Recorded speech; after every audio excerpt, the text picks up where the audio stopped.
information or opinions expressed by the host, co-host, and or guests on this podcast do not necessarily represent or reflect the views of our company, our sponsors, and advertisers. Please consult your attorneys, CPA, or business owners, advisors before making any business decision. Thank you. Okay, we on live, guys. Welcome to Small Business Stand-Up. And I got a couple great entrepreneurs here, man. You guys quickly introduce yourself. Where you from? What do you do? What city and state you logging in from? Ladies first. Okay, well, I'm originally from down south. I'm a 662 girl, Mississippi, Atala County. I live in Minneapolis, Minnesota. I moved here with my fiance. He introduced me to the city when we met back in Tennessee. I currently work for Health Partners. I'm an appointment scheduler there. I've been there for like 3 months now. Okay. I started looking into my Imperial Notary business back in December of last year. So it took me 2 months to get commissioned here. And then I got registered with the county here in Hennepin County, downtown Minneapolis, Minnesota. Oh, excellent. That's a good thing to be in that notary. How lucrative that can be for you. So yeah, that's awesome. I will be in Minneapolis, Minnesota tomorrow at this time, so I will wave at you somewhere. Okay. Yeah. But I am actually in Ohio. I'm Derrick Gant. I'm a financial consultant. I manage investment and retirement portfolios for wealthy individuals. And we also help small businesses to get started, get ramped up, and then figure out how to create vertical streams of income once they actually get a solid foundation going. So I'm excited to be here. Thanks for inviting me. It is probably better weather in Ohio than Minneapolis.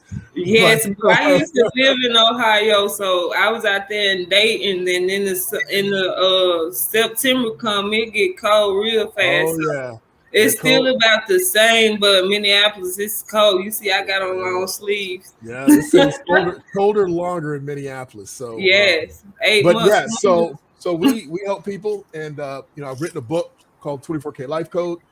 And it's a tool to help people figure out how to restructure their lives. I really wrote it for people over 35 that are still hungry to accomplish all their dreams and their goals, and they feel like life might have started to pass them by a little bit. Not too late.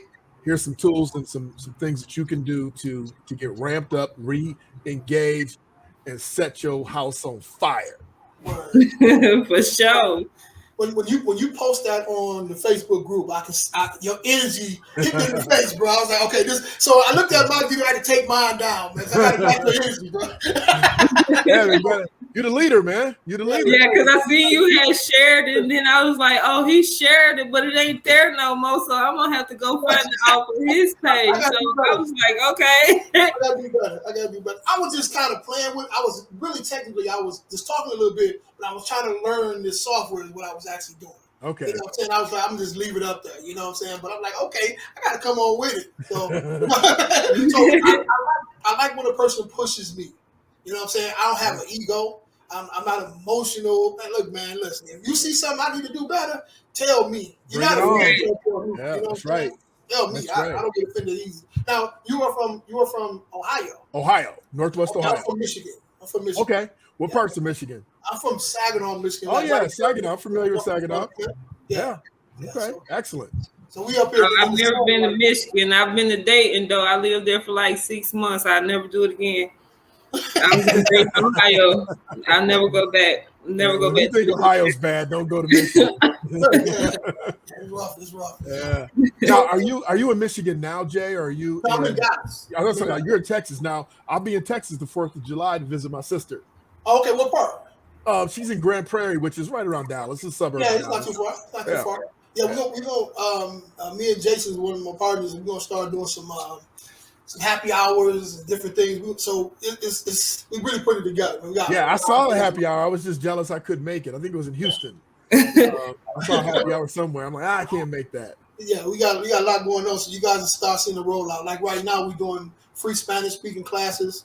A lot of people who get into wholesaling, who trying to get their foot into wholesaling. So like when it comes to bird dogs, we're doing those classes and stuff online. Okay. It's literally, we got an REI meetup that we do one Saturday out the second Saturday out the month.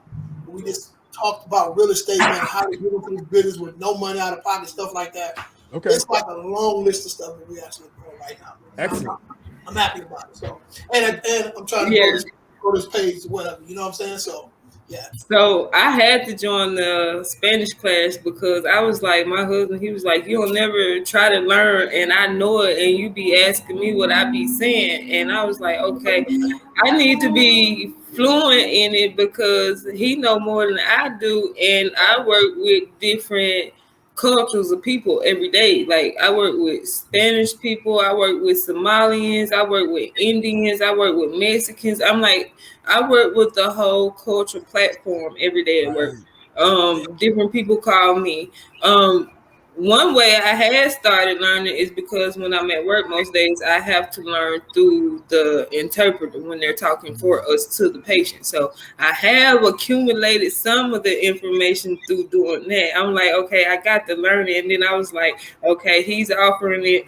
And, you put the information out there. Ever since I've joined the group, I've never seen anything about, oh, hey, you can't post here, or we're not gonna, we're gonna deny you doing this and stuff like that. So it felt more comfortable because you had a lot of people in the group that could actually just give you that advice that you need when you're looking for it, and they don't complain about you using their services.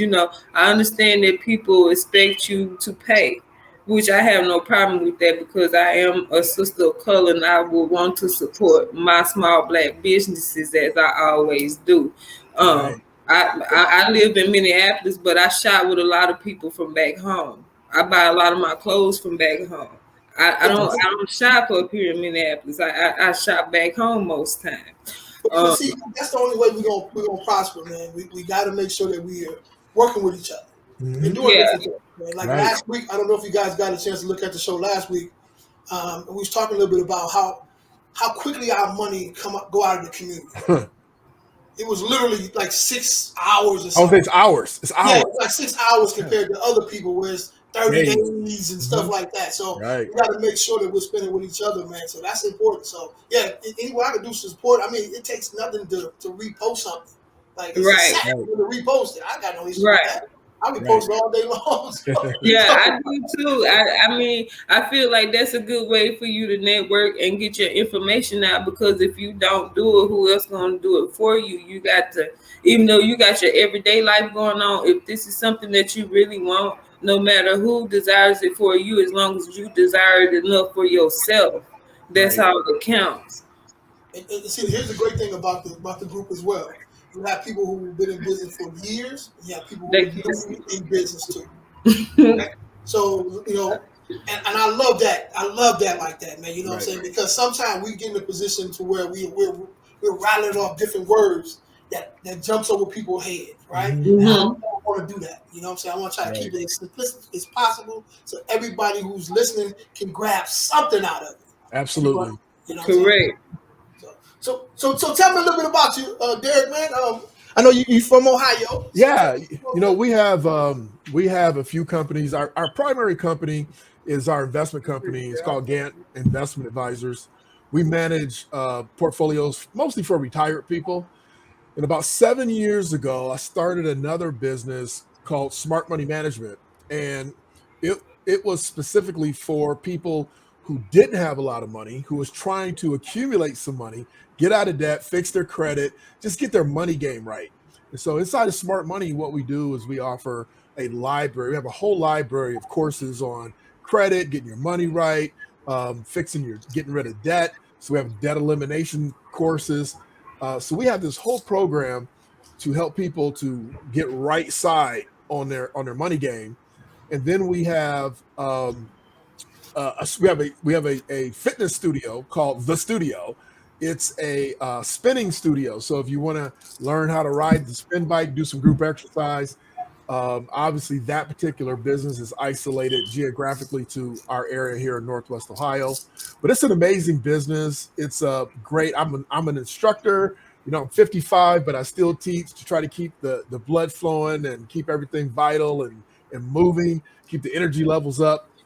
And then I have my personal brand, which is 24K Life. And I wrote the book to try to hit a broader audience of people, to let them know that they do not have to be in financial slavery. You do not have to get cussed out by your boss every day. You don't have to be shackled to these credit cards. You don't have to be overweight. You don't have to. There's so many, you just shackled, right? Enslaved. Call myself Black Moses, man. We're going to set these people free, right? but we're going to set them free. So my purpose is to educate people, to let them understand that they can be financially free, how to be financially free, so they can tap into their purpose, right? So they can tap into investments with Jay, so they can start a business like Alixandra, right? So people are so underwater that they can't see right, they can't hear right, they just stuck. You don't have to be stuck, and you don't have to go hit the lottery to get unstuck, but you got to make the right moves, and you got to make them in order. And Jay, you hit it off the charts. Got to be consistent. So in our community, unfortunately, it's as if we're in jail mentally. Yeah. Right. How do you break those chains? Like, how do you actually reach people? You know what I'm saying? Yeah. With the show here, stand up, and with my broadcast, my community, and all the things that are available out there. Jay, I hate to say this to you, but it's just a fact. It's called the Pareto principle.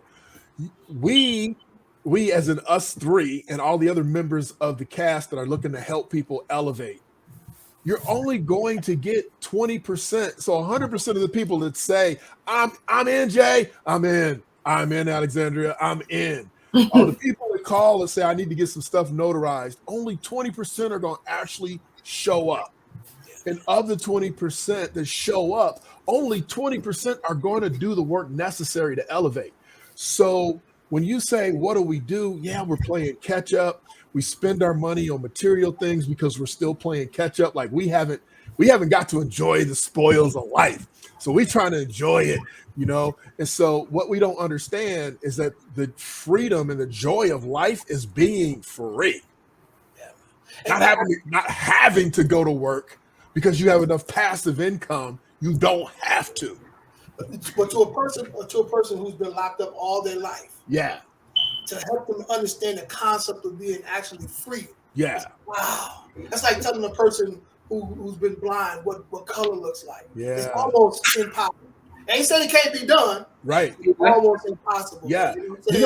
We use tools. And I hate to say this, but it's true. We use psychological tools to help people get there. And to give you an example. So I have several clients that I've done this with, and it just works amazingly. So what happens is that most people, 85% of working people, do not have $1,000 saved anywhere. 85% of the working Americans don't have $500 anywhere, okay? It's coming in their next paycheck. That's the only place they have it. So what we do is we aggressively get people to $1,000 in a savings account. Then we detach it from their spending account or their debit card. So they literally have to go to the bank to get the money if they want to get some money, right? And people are lazy. So they're not going to just offhand just run to the bank, to get the money. So what we do is we work with them over months and months, and we get them used to seeing that $1,000, $1,100, $1,200, so we get them used to seeing it. And so what happens is that if they have an emergency, they have to spend $400, and it goes from $1,300 to $900. They get physically uncomfortable, and they don't want to do anything until they get it back to that $1,300. They get it back to that $1,000. It's a psychological trick. But what happens is the same thing that wealthy people do, man. They have $6 million. Something goes sideways. They got $500. They got $5,500,000. They are upset. Yeah. Everything cease and desist until they get their money game back on track, right? Because this is serious. Yeah. So if no we vacation, no nothing. No, they shut it down until they get back. I can testify to that because I know men probably say, yeah, women spending a lot of money.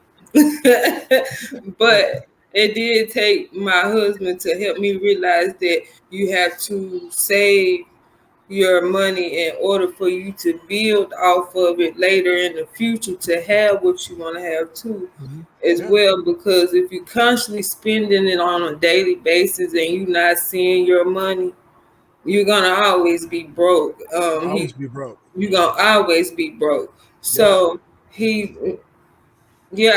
did have a habit of spending money on a regular every day. let me help you. Let me help you. Don't take all the heat. It is not just women. No, it's not. No, I'm just saying. I'm just saying in certain preference, the way you spend money, and if you're not saving it accordingly to what your needs may be in the future, as far as to moving to a different city, trying to build a home, trying to have a house for yourself. Like I just now started getting used. I'm 30. I just now started getting used to going on vacations or going around the world or traveling. That's because I learned to put my money to the side now and not just spend it abundantly, abruptly, or just giving it away. But gotta be a good steward. Yeah. Gotta be a good steward. Yeah. But the reality is that you can go on vacation and have money. You can do both. People just don't feel like they can do both. They don't understand that they can do both. But it's both. Everything that you want is possible if you strategically line it up. You were gonna say something, Jay. Go for it. But if you take your card and take your money. Well, you have it at the bank or whatever cases, but take this card and detach it from your account. You'll save a lot of money, like you're talking about, and that's something you can do immediately. You physically got to get up to go to the bank to get some money or whatever. A lot of people they don't like that. They want to have access to their money as fast as they could. So absolutely, this is the reason why the banks give you these. Oh, absolutely. Late fees and all that type of stuff. So you're paying the CEO is what's really going on. So 100%. So Ms. Alexandra, so you say you do something else as far as your job, right? But you are a mobile notary or online notary or what? Remote, online. So what got you to the point to where you say, look, I got to try something a little different? Well, I was looking for a way that I could build myself and build my foundation in a way that I knew that I could prosper in. And I've always worked in healthcare, and I currently get my healthcare coordination degree, and I wanted to be able to support that because in the healthcare system, a lot of things have to be notarized because I have a son who has Down syndrome, and a lot of times when I have to go through programs for him, I have to get a lot of paperwork done, like for schools, daycares, doctor's offices, doctor visits, gastro, cardiology, anything like that. I have to do it because up here, you have to be involved, and I've been working in healthcare so long that I want my son to have the best possibilities possible dealing with his health because he has had 17 surgeries. So that's another reason I got into healthcare. I was in healthcare before I had him, but I got more involved when he was born, learning, staying positive, and then I knew I wanted to work for myself once I got my degree, so I could open a facility for him or either be just a full-time support for him in a type of business where I could support a foundation where they help kids with disabilities and stuff like that, because that's my goal. That's my purpose in life, is to build something for my children. I have 4 boys, but my youngest is the one who been with me his whole life. My other 3, they don't live with me. So, but I just want to build a better foundation for my children so they can see their mama did go back and do something with her life for all of them, So one reason why I asked that, that's definitely a great reason. You take care of your family. That's vital. So the next step now, so you're actually into this business. You're doing notary. Mm-hmm. So the question is now to both of you guys is, let me see if I can pull it up here. Did I put it right? Yeah, it said, what does your business look like in 5 years? Yes. It went. It's hiding from me now. But yeah, that's the question. That's the question. Yeah. What do your business look like in 5 years then? So what's that 5 years? To me, my business to me in 5 years is working for myself, building the foundation for children. I've always talking about opening up an apartment building for women who have children of disabilities, because it's hard for them to find secure support systems with childcare. I'm my son's PCA. I'm on the clock right now, being his PCA too. Because we just don't have the support that other, families have at this time. We've been living up here 1 year and 7 months, and he just started school in February. He was going one moment and then he couldn't go. So I was still a full-time at-home care parent. So I was like, they was like, well, if he can't go to school, we can get him a PCA and she can sit at home with him. I said, well, I'm sitting at home with him. You might as well pay me to do that. I'm sitting at home with my baby every day, and he can't go to school. Why can't I get paid for it? So that's what they did. They started paying me for it. So I just want to be able to accomplish a goal and a dream for opening up support for women like myself, and other mothers who have things that they may have going on in their life, just people in general, because you never know what a person is going through. I'm from a small town community. I love my hometown, but it's not updated like I would see myself being. But other than that, I feel like I'm in a great place to start off right now because I'm focused and I don't want to lose that distraction that's in my window right now. And I just feel like I'll be on top of my game in the next 5 years, running my own business for women who have, children with special needs. Because I always talking about opening up an apartment complex for women like me. That's definitely a great goal. Definitely obtainable. What about you, Derrick? What do you see yourself in about 5 years, bro? Being 55, I'm on cruise control. I'm an expert.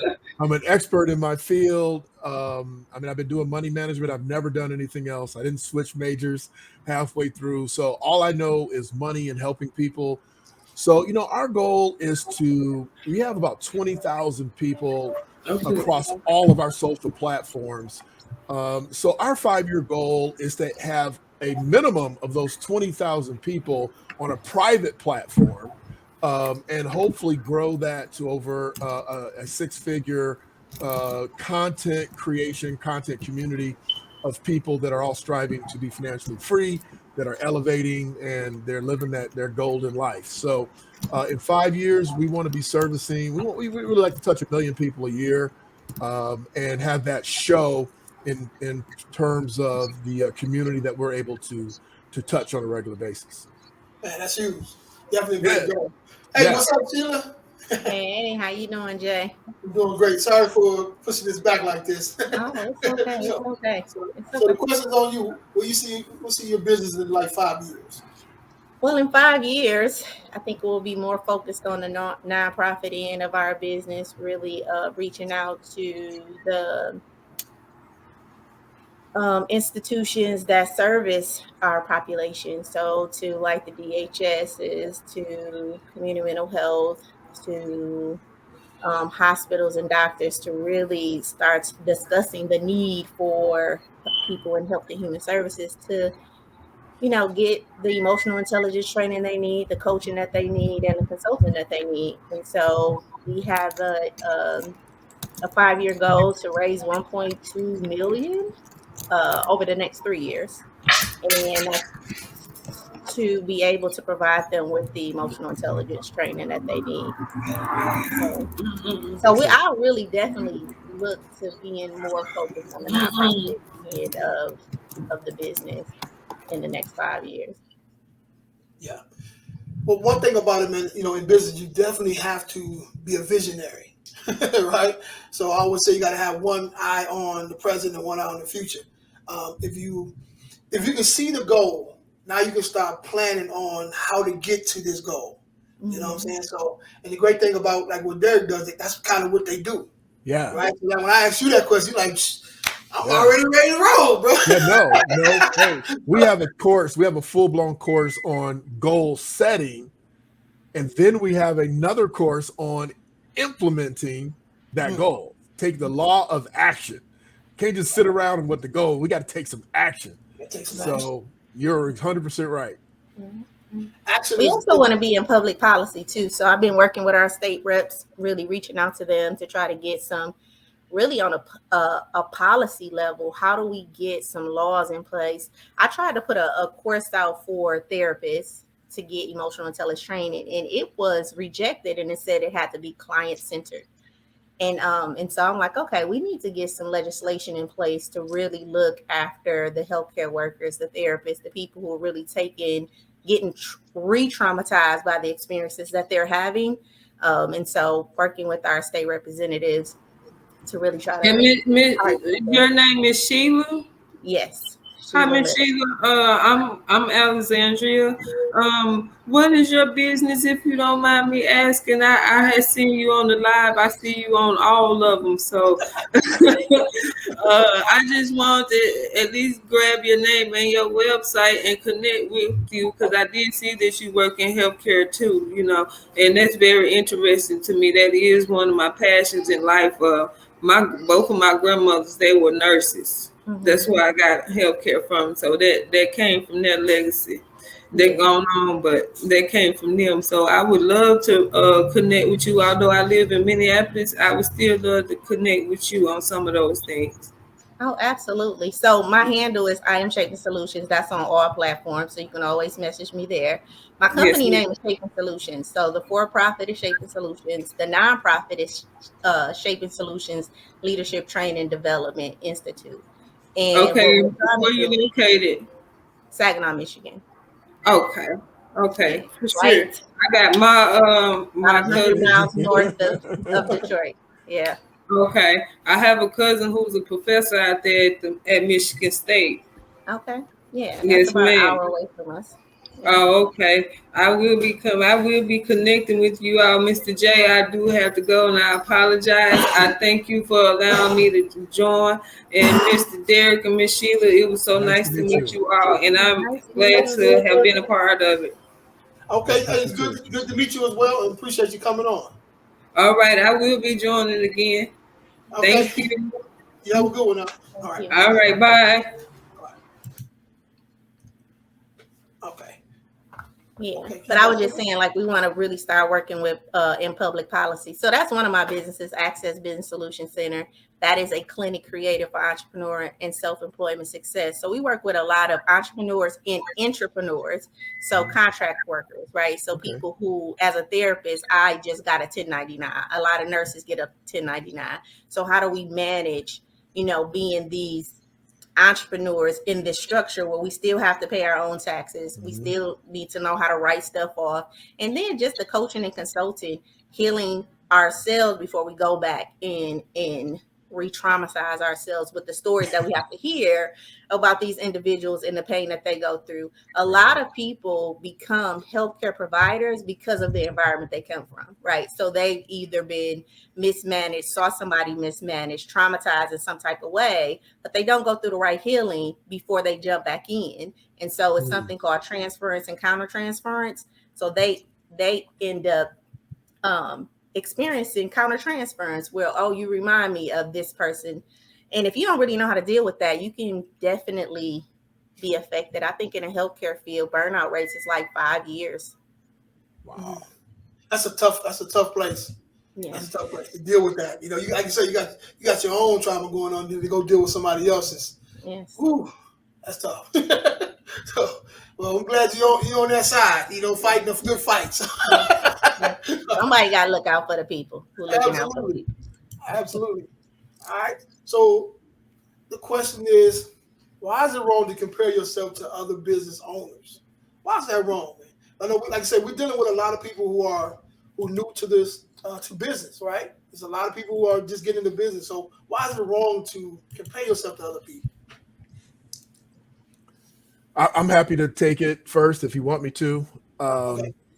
You know, I tell this to people all the time. We have an amazing development in our creation. We all have our own individual fingerprints.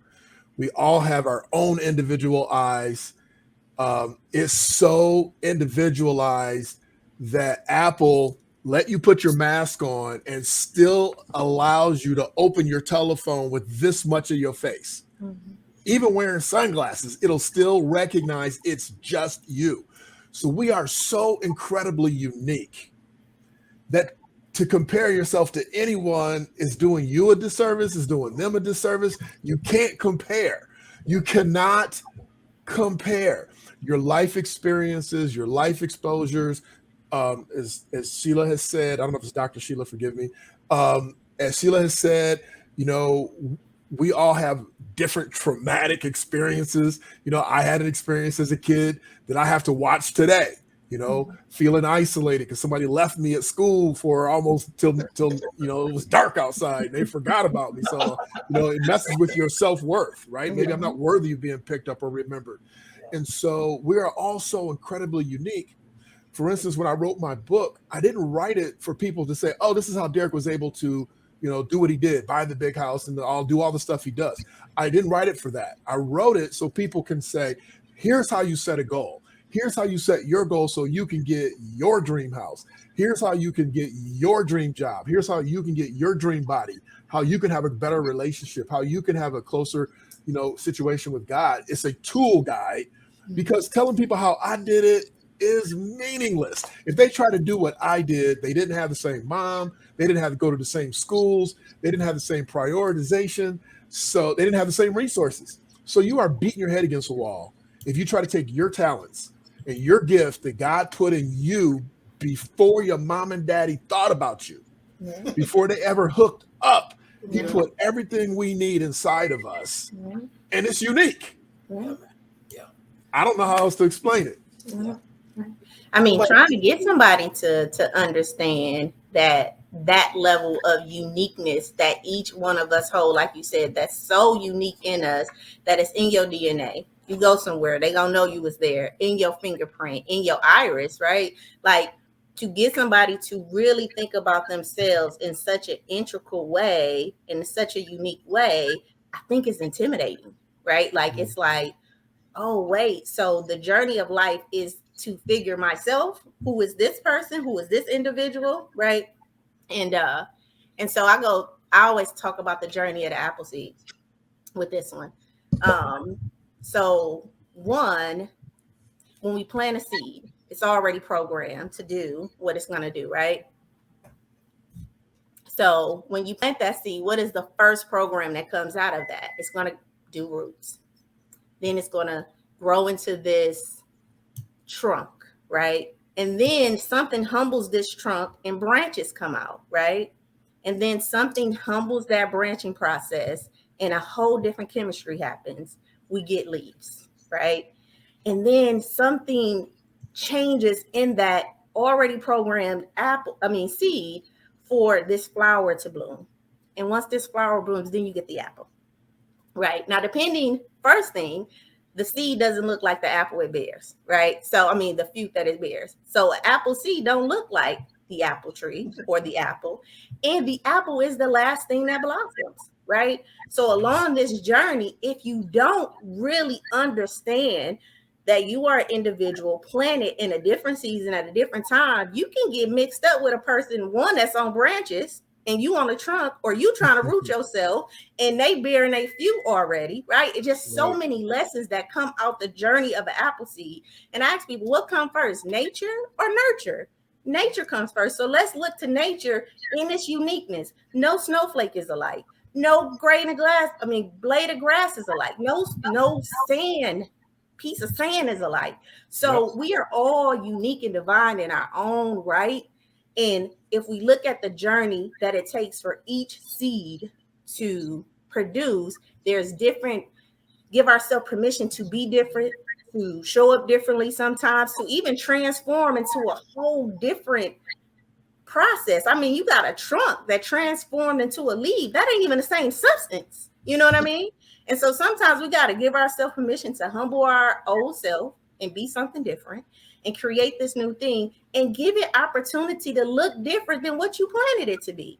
And that right there is the journey of an entrepreneur, you know, because you're going to have to do some things differently. You're going to look different. And if you an apple tree and that's an orange, you ain't going to look the same anyway, right? Like, and a lot of times we just we're amongst what do they call it? Like you know how you have like a rose garden, but they're different roses, Orange. right? Okay. Yeah.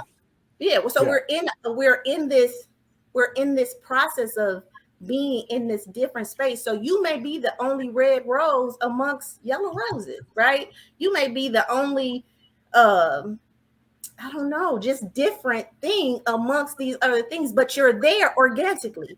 You have a purpose in your uniqueness. And if you don't find that, then you're doing a disservice to yourself and everybody around you. You know what I mean? Right. Yeah. Man, you know, a lot of times, man, we get into the fields that that we in because we see other people or somebody like, man, he's doing it, I can do that too.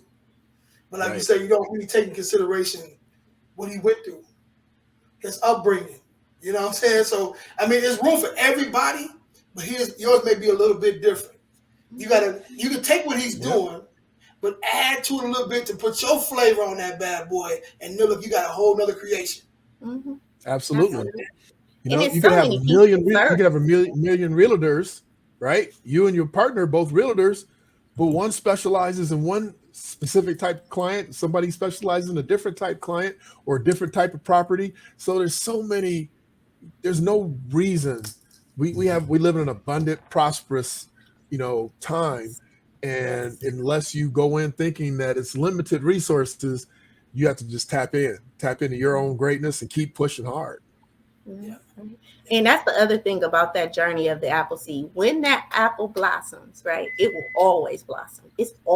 That tree is always going to give you apples all the time. No matter how you pick from it, an apple is coming back. So a lot of times the journey and figuring out what you're getting, if you still scarce about that thing and you don't want to give it and you trying to, you know, resist it, you ain't at your fruit yet. You ain't at that thing that you was meant to bear and give and give and give, because life is abundant. So if you got some restrictions in that, then you ain't at your abundant space to even recognize that one, I can give it abundantly and life gonna give it back to me and match me and multiply what I'm giving back. Right. Yep. And so it's just, where are you in your season, in your development? Yeah. So true, man. It's so many people who don't start businesses or don't go after their goals because they see other people maybe shine a little bit more than a little different, or a little bit more than what they are, and they just kind of shrink back and say, forget about it. That's it. You know what I'm saying? There's so many brilliant ideas, brilliant ideas that's in the cemetery because people looked at other people and thought they couldn't, you know, get to where they was at, or maybe they was shining a little too brighter for them, or whatever the case is, man. But listen, do you your way, period. Right. Do you your way. And if you don't know how to be a coach or a mentor, and I think that's the other part, you know, I call it the heartbeat of life. Like the heartbeats, like boom, boom, boom, boom. Every person that has went on this journey had to go through the heartbeat, up and down, up and down, up and down. That's how you know that you're dealing with life. The thing about it is, how do I kind of stay neutral, right, in this process of my heart beating, right? How do I kind of stay on this even keel when life is up and life is down? And you need assistance and help for that, right?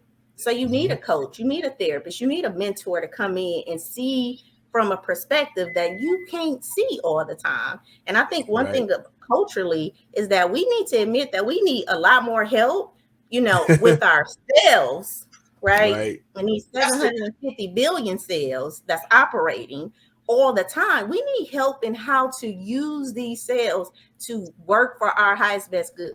Because it's already working for your highest best good. But how can I maximize that with my intelligence, my know-how, you know, and getting somebody just to talk to really can open that up for you in such a way, you know. It used to be, it was like it's taboo to go talk to somebody like that, right? Mm. The other people, they was prideful for them. Man, I got one on speed dial. You know what I'm saying? Us, you go talk to you, go talk to God. You know what I'm saying? Go talk to your pastor, whatever the case is. But when we get to that point to realizing that we need somebody, even in that personal life, especially in business too.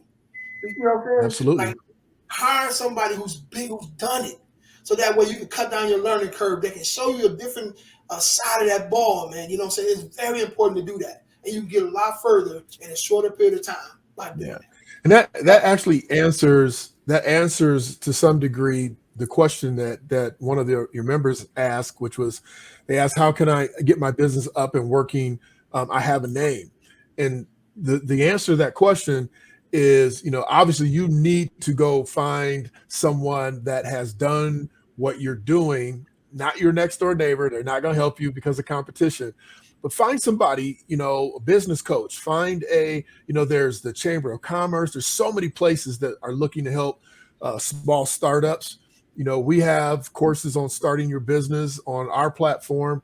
But what you really need to do is, you have the name, but do you have the product? Do you have the service? Do you have it clearly laid out so that you know how to deliver, what to deliver? I mean, there's so many nuances to having a business. And Sheila said it herself with, being a intrapreneur or an entrepreneur. There's a lot of nuances that you need to understand, to know, but you can't let that hold you back. Right. I'm of the ilk that once you get like a coach or somebody, kind of like myself or like Jay or whomever, and you get them and you can ask them questions, but you go at the same time, go ahead and get in trouble. I used to get in trouble all the time when I first started my investment firm. Clients would say, oh yeah, do you do buy-sell agreements? Yeah, we do that. No problem. Tell you what we'll do. Let's schedule a follow-up meeting. And I'd run back to the office and be like, hey, who here does cross purchases and buy-sell agreements? Is that something we do? And if the answer was yes, I would take that person to the appointment with me. If the answer was no, I would go get the person that answers that question and say, look, you know what? We dabble in this, but this person's an expert, because people just want solutions. I didn't lose any value because no matter what, I delivered a solution, if it was us or if it was outside. That's real. And that's what it's about, man. That's huge right there. So I know I didn't answer that person's questions completely, but it's too complicated of a question to answer in an hour live. So you can hit me up. I'll be happy to do a Zoom and kind of start walking you through the process.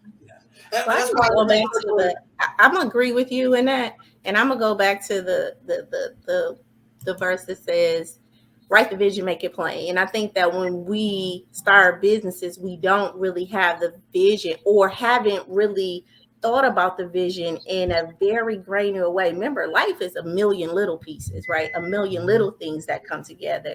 And you've seen a person that take a million things and condense it down to 10. Right. When you really seeing a person at their peak level, like they have taken all these bits of sand and made a concrete foundation with it, right? But concrete is a lot of little pieces of sand that has cored together and became strong. And when we see them, we think, oh, how did you build that foundation? Well, this is a million little things that I had to do along the way. And so one of those little things is having a vision and detailing yourself through that vision. What is this business going to look like? Who is my team? My coach told me the first thing to do when you building a business is building your team. Right? Because you're going to need some people around you to help you to be able to make this thing happen. Right. And Absolutely. So who is going to be in this vision? Like he said, what are you going to do? But the first thing is the vision for it. And I think we can have a name and an idea, but an idea is very different than seeing it. Like, what does it look like? Is it online? Do it have shirts? What color is it? Like all of these little things. And what's going to happen is you're going to get scared. Right? It's a little intimidation, all your limited thoughts gonna come up like, oh, am I gonna be able to do it? And that's when you know that you're on the road to where you need to go. If you don't have that, then you ain't taking the right road, right? You ain't digging deep enough, because when we're going towards your desired goals, you're going to crack some deep places in you that make you question, like, how am I gonna make this happen? But that's when we have to trust and believe that, you know, everything's working for your good, and like that these things, and have faith and hope and believe. This is when we start using like universal laws, right, to really come and support us, you know, in this process of getting a business. Amen. Give yourself time. My coach showed me, you know, we can overestimate what we can do in 1 year and underestimate what we can do in 3, right? And so map that thing out. Like, you want to start a business and be a millionaire in 6 months, but what if you can map that out and be a millionaire in half of a millionaire in 3 years? I guarantee you're better off in 3 years than you'll be by not doing nothing, right? That's true. Absolutely. So, but I'm with you. Take action. Take action. Very important. Yeah, take action. But, you know, why is it important to just accept pain in business?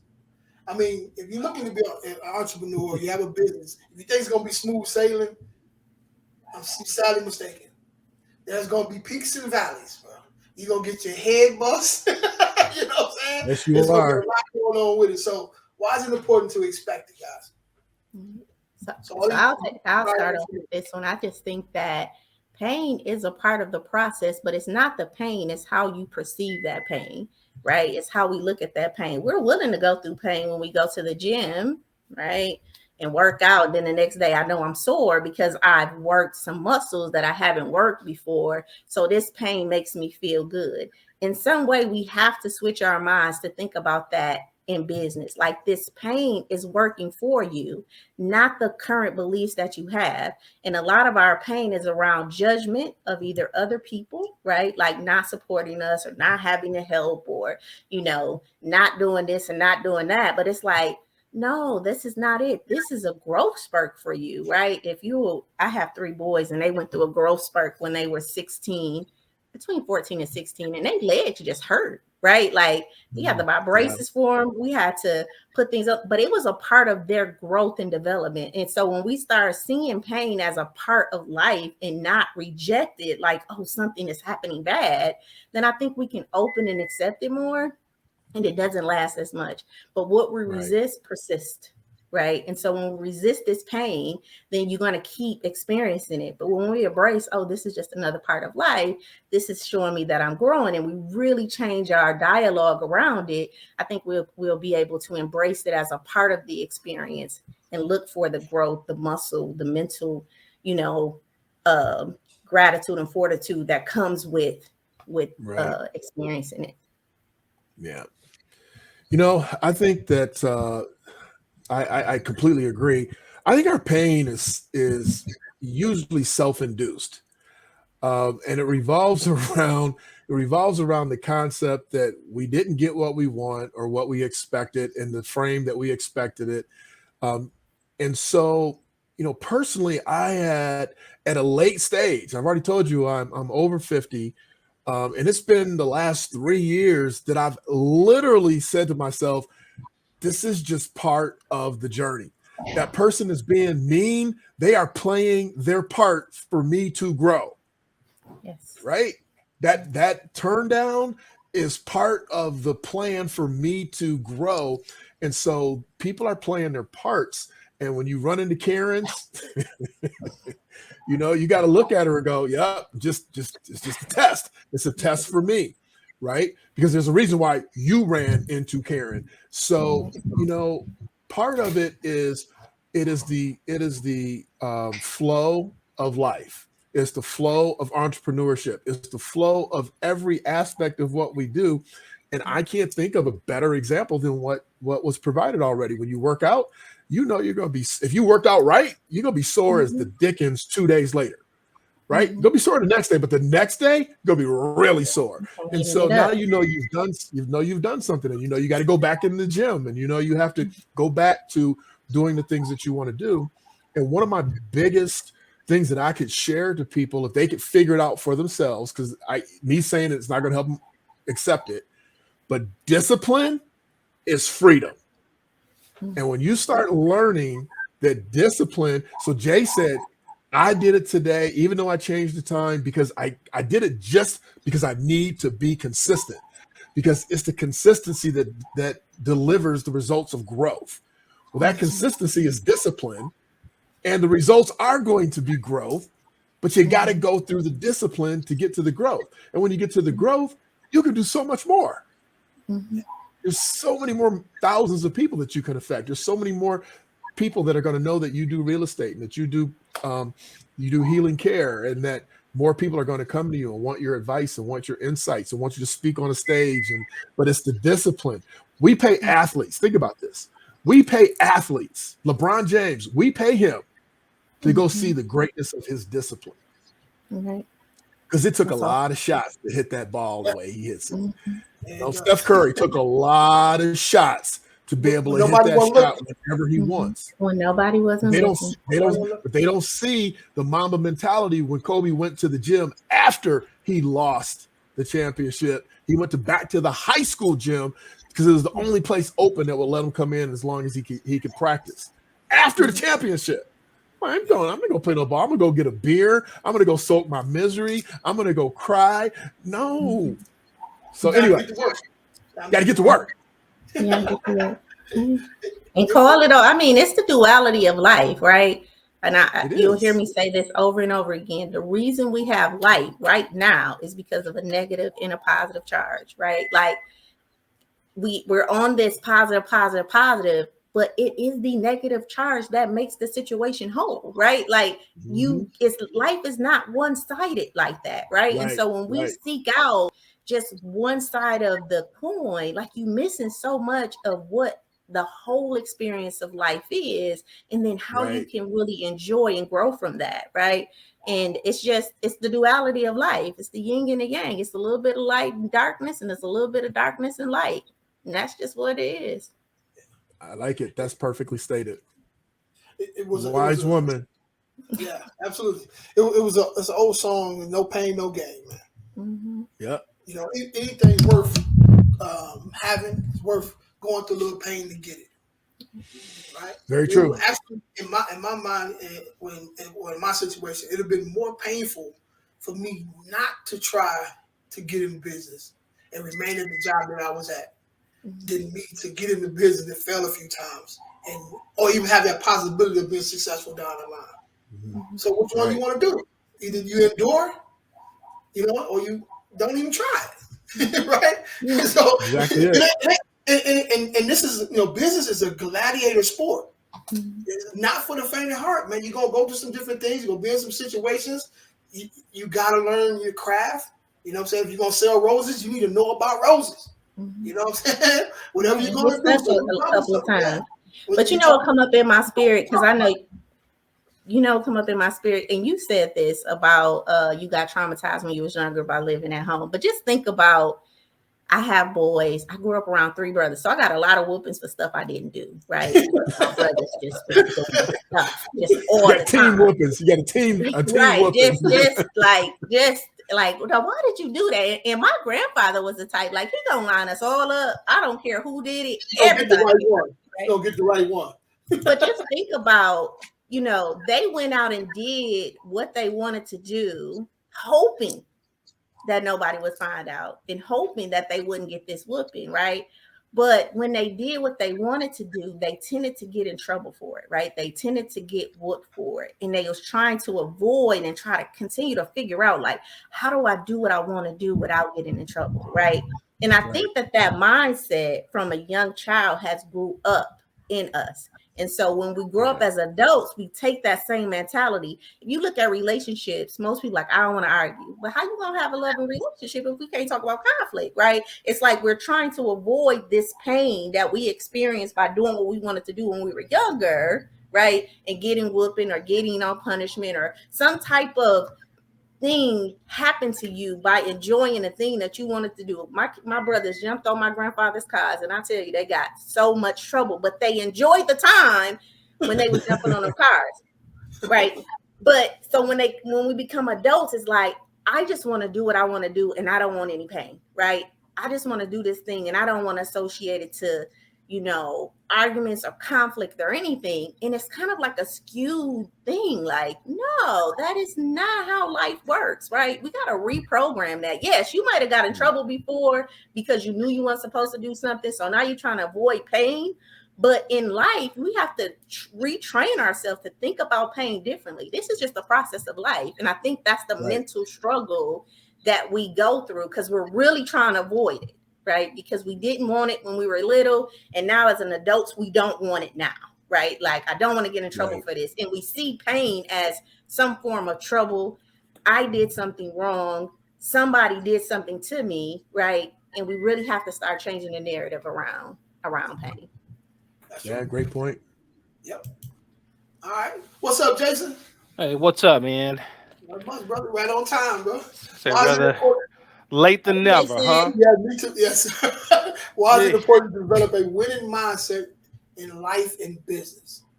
Why is that important, man? Why is it important? Yeah. Come on, man. The whole ideology that we have from growing up is it's been screwed. And we need to make sure that we're developing ourselves every day, right? Because if you don't have that goal and you're not consistently reaching for it, developing yourself, whether that's in your craft, okay, or in your business or in something else, then you're never going to grow and you're never going to get out the blocks. You're going to be stuck in the blocks. Yep, I agree. I mean, I think we answered that with the last question to some degree. You said it yourself, Jay. You don't have a choice. Either you sink or swim. And don't get me wrong, I believe 1,000% in the yin and yang, right? You're just sharing that analogy with us. There's going to be some negative with the positive. However, if you lead with the negative or the negative leads your life, you're going to die early. Let's just call it what it is. Stress shows up in so many forms, in so many different ways, and it kills us first, right? And you're going to die if you hold on to all of that negativity. And the only way to improve yourself, not the only way, I take that back. One of the main ways is to try to adopt a progressive, positive, forward momentum that leads your life more so than the negative. As an ex-athlete, I used to love when somebody pissed me off. Now, they didn't do it often, but when they did, I mean, you might as well just let the Hulk loose because, you got a football helmet on, you got a license to do damage, and you just amped it up. But for the most part, you couldn't operate the whole game that way, or you wouldn't make it. Yeah. So, we have to be discerning when it's time to be negative. But for the most part, you need that positive momentum to continue to wake up every day and want to push forward. No doubt. That's why I said if I was always to be a doctor, which I don't want to be, I'd be a dermatologist because it always shows up on the skin. It shows up on the skin first. Yeah. You talk to a person and they'll tell you, oh, everything's great. Just look at them. And you'll know exactly that they're going through some crap. But again, I'd be a dermatologist because most of the time I can treat them and my patients would never die, rarely anyway. So, right. But yeah, it shows up, man. Yeah. Think about it. Yeah. It shows up, man. It does. Right. It is. I definitely feel like the body speaks more than sometimes we can ever speak. And I would just say it's important to have a winner's mindset because winners win, right? Like winners win and losers lose. Like when you have a winner's mindset, it actually takes the compass and it says we're going north. Like it gives you direction, right?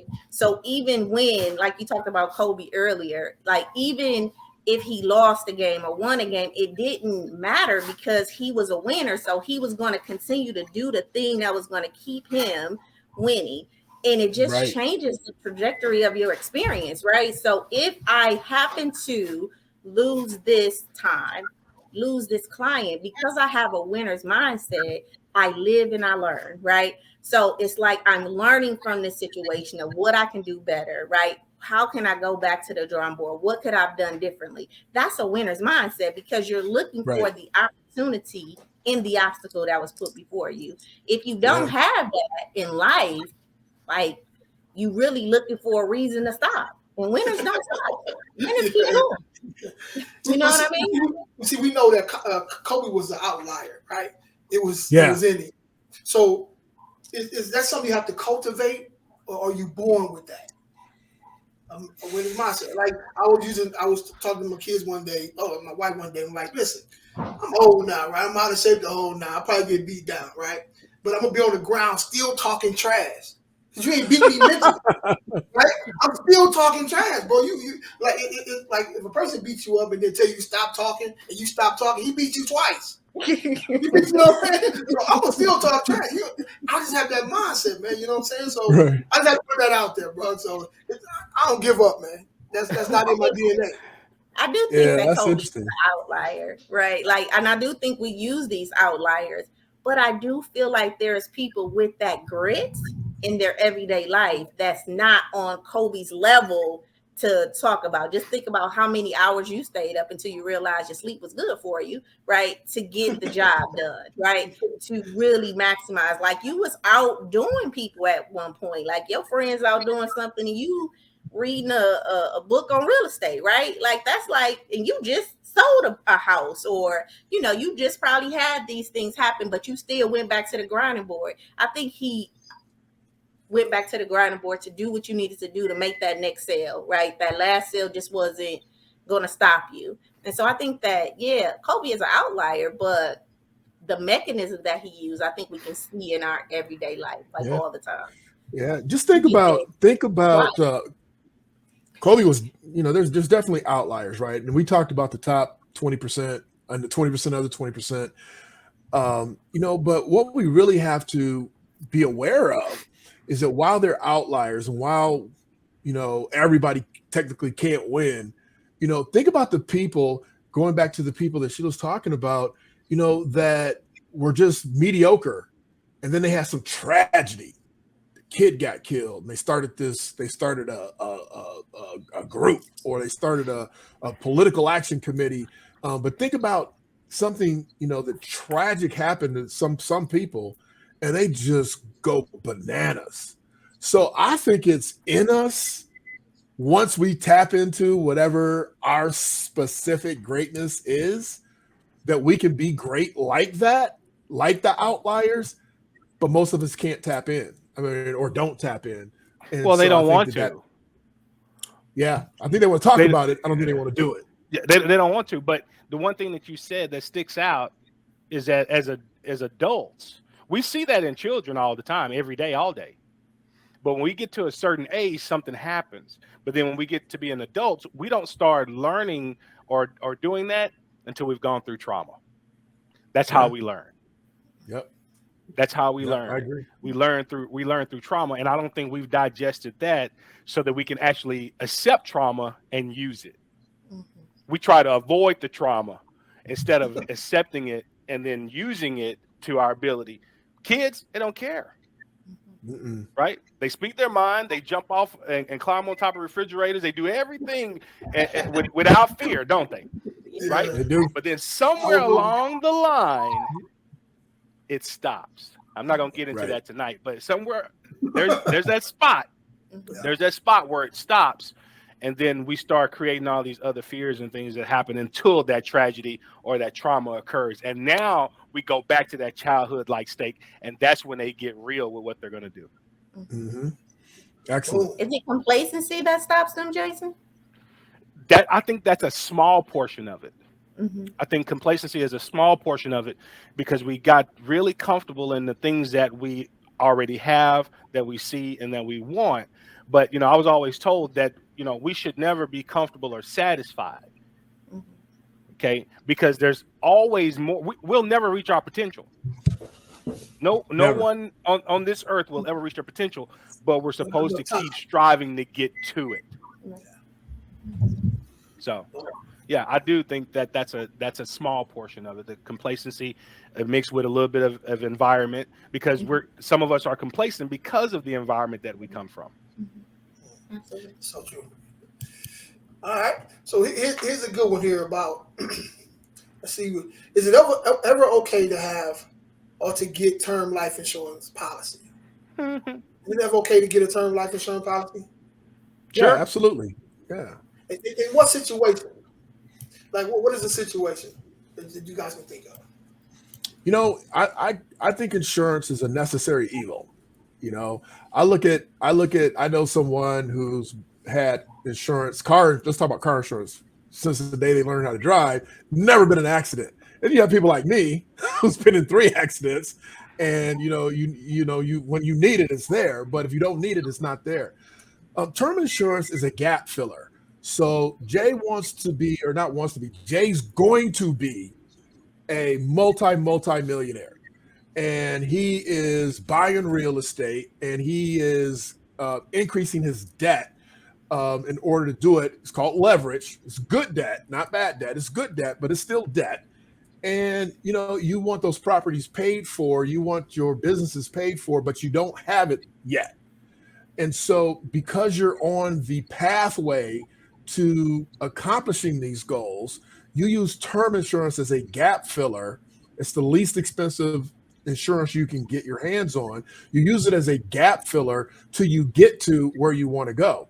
Now, unfortunately, once you get to the millions and millions that you have set out for, now you need insurance, and you probably need whole insurance because the government's going to take half your estate in the state taxes, which is a whole nother issue. But the point is that, yeah, term insurance is there. I had a ton of term. I had over $3 million of term insurance while my kids were minors because I needed, something happened to me. I didn't want to just make sure they got through college. I needed to replace my income. So 5 times 3 is 150, or it's 15, right? So $150,000 at 5% a year, I could replace the major portion of my income so that my family's needs didn't change. They didn't have to move out. She didn't have to go marry some dude to try to fill in the money gap. She didn't have to sell the house and reduce the quality of life. Kids didn't have to go to a different school. So term insurance plays a great role as a short-term gap filler. Short-term could be 10 years, 20 years. But trust and believe, almost no one dies owning term insurance. You just said something about replacing your income. Break that down and get that formula. So, I use, I'm a financial consultant, so I'm not like some weird dude. This is just what I do. So what people do is they go out, they get $100,000 of life insurance. They go, man, they can pay the house off, they can bury me, and a couple bucks for everybody else and the kids or whatever. So that's cool. But what happens is that if you don't replace your income, then the house is going to get devastated. Yes, there's some Social Security per kid that they can get, but it's only like $16,000 per kid per year, and you need more than that, $32,000 to survive. So what you do is you calculate, it's not hard to figure out what your income stream is. And then if you multiply it or divide it by 5%, you can get the inverse number of what you need on the total amount to replace your income. So in my scenario, I said, hey, if they can't live off, if I'm gone and they can't live off $1.50, I can't help them. I mean, that was my strategy. And so, I was, at the time my kids were minors, I was probably doing 2.25, but I didn't feel the need. I felt once we paid the house off, so I had enough insurance to pay off the house, to pay off my debts, to bury me, and to replace my income. And so I wanted to replace $150,000 a year at 5%, assuming that there's some magical investment guy like myself that can get you 5% per year on average. You take the 5%, multiply it by the $3 million, and you get $150,000 of passive income, meaning you never touched the 3 million of passive income, which means that they can live off that as long as they stay under $150,000 of expenses. And the reason why I wanted to kind of dive in a little deeper, because we have people that's on here who don't understand the importance of it. A lot of times, when we, unfortunately, from the hood we pass, it's like 2 tragedies. We're gone and our income gone. The family suffers twice. Yeah. But for a term, and GoFundMe don't work. I mean, you know what I'm saying? So a term life is really inexpensive. You know, to get it on a monthly basis. So man, if you don't have term life insurance, you tripping, man. Hold on, you got term life insurance, but your whole back wall is Michael Jordan tennis shoes. You tripping? Tripping. You tripping, bro. You know what I'm saying? Priorities are messed up. Yeah, man. So here's a quick math lesson, super quick. So take your 401k monies, take your savings if people have savings, which most people don't. Take your number of kids times the Social Security benefit. You can reach out and they'll tell you about what you're going to get, and then subtract that from your debt, okay, or your income needs, and then you can say, okay, because people think, oh my God, there's no way I'm not trying to scare people to go get $3 million. Maybe you only need $50,000 a year, and so you don't need all of that. If you're getting 30 of it from Social Security, that means you only need 20. So at 5%, you can figure out what to go get to replace the $20,000.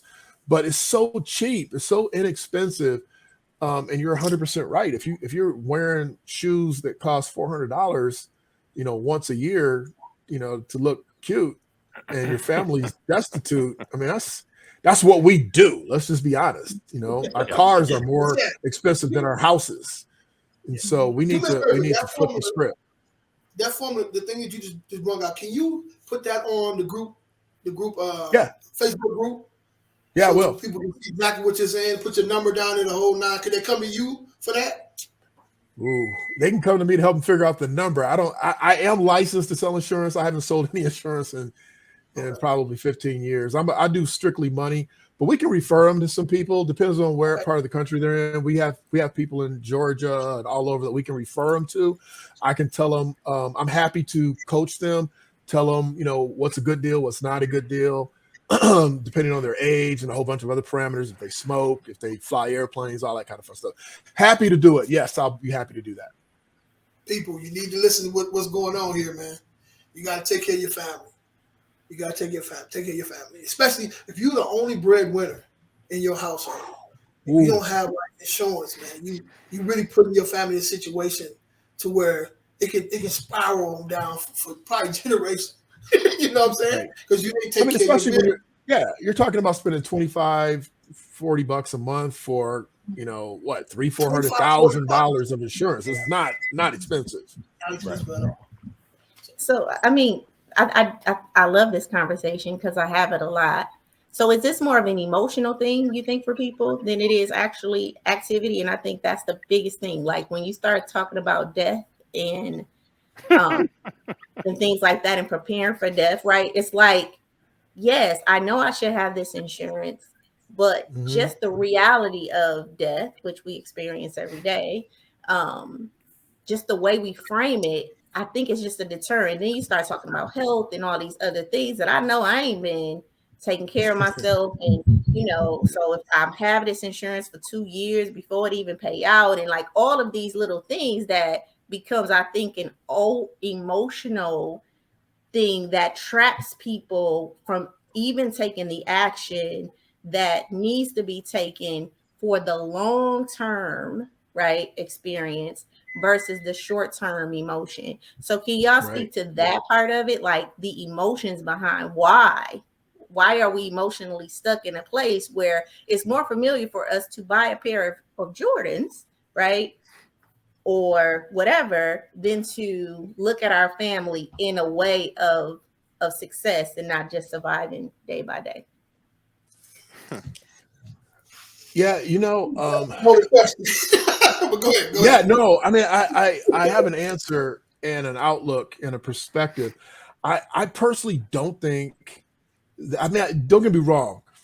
I believe from experience that old black men, you might as well forget talking to them about it. They don't want to talk about death. They don't want to talk about money. They don't want to talk. They just don't want to talk. You say old man, old black man, or old black men.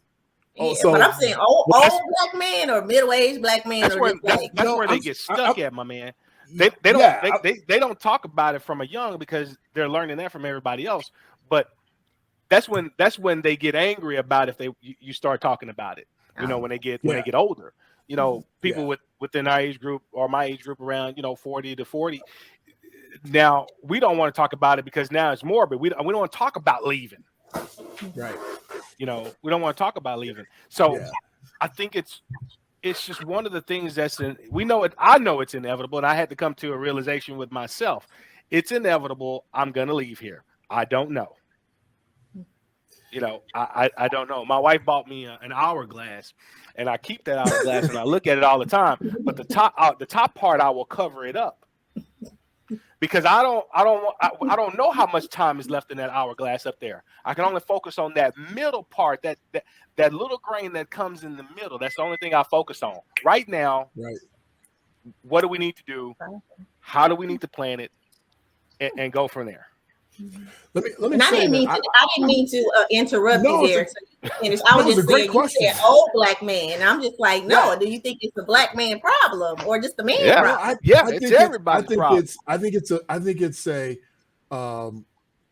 honestly, just from my experience, older black men, they just shut down.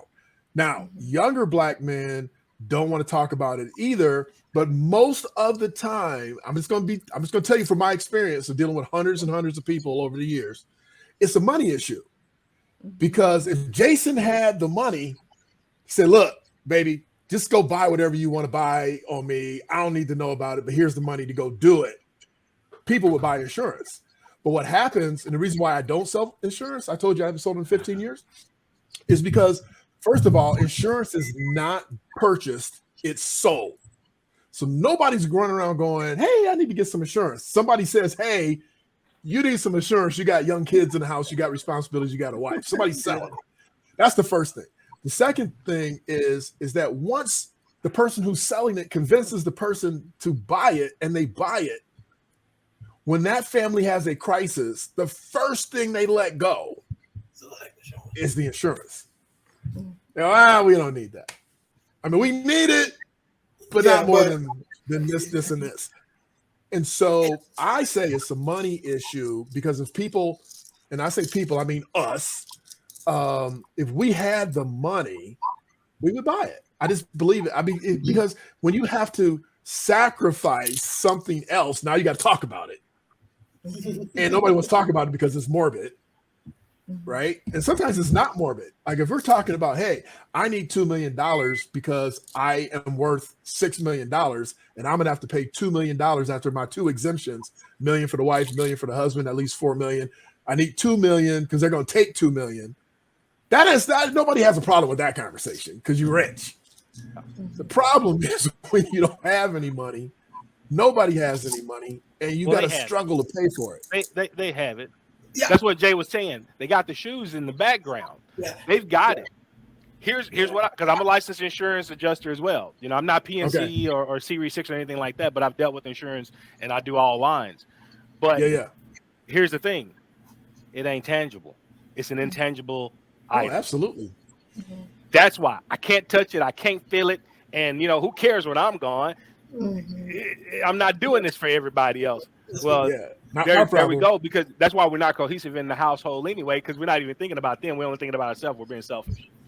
Right. And the young people they think they're invincible too. So I ain't going nowhere anyway. Why I need life? I was invincible, Jay. I thought that too for a while. I ain't gonna lie. I thought, I know.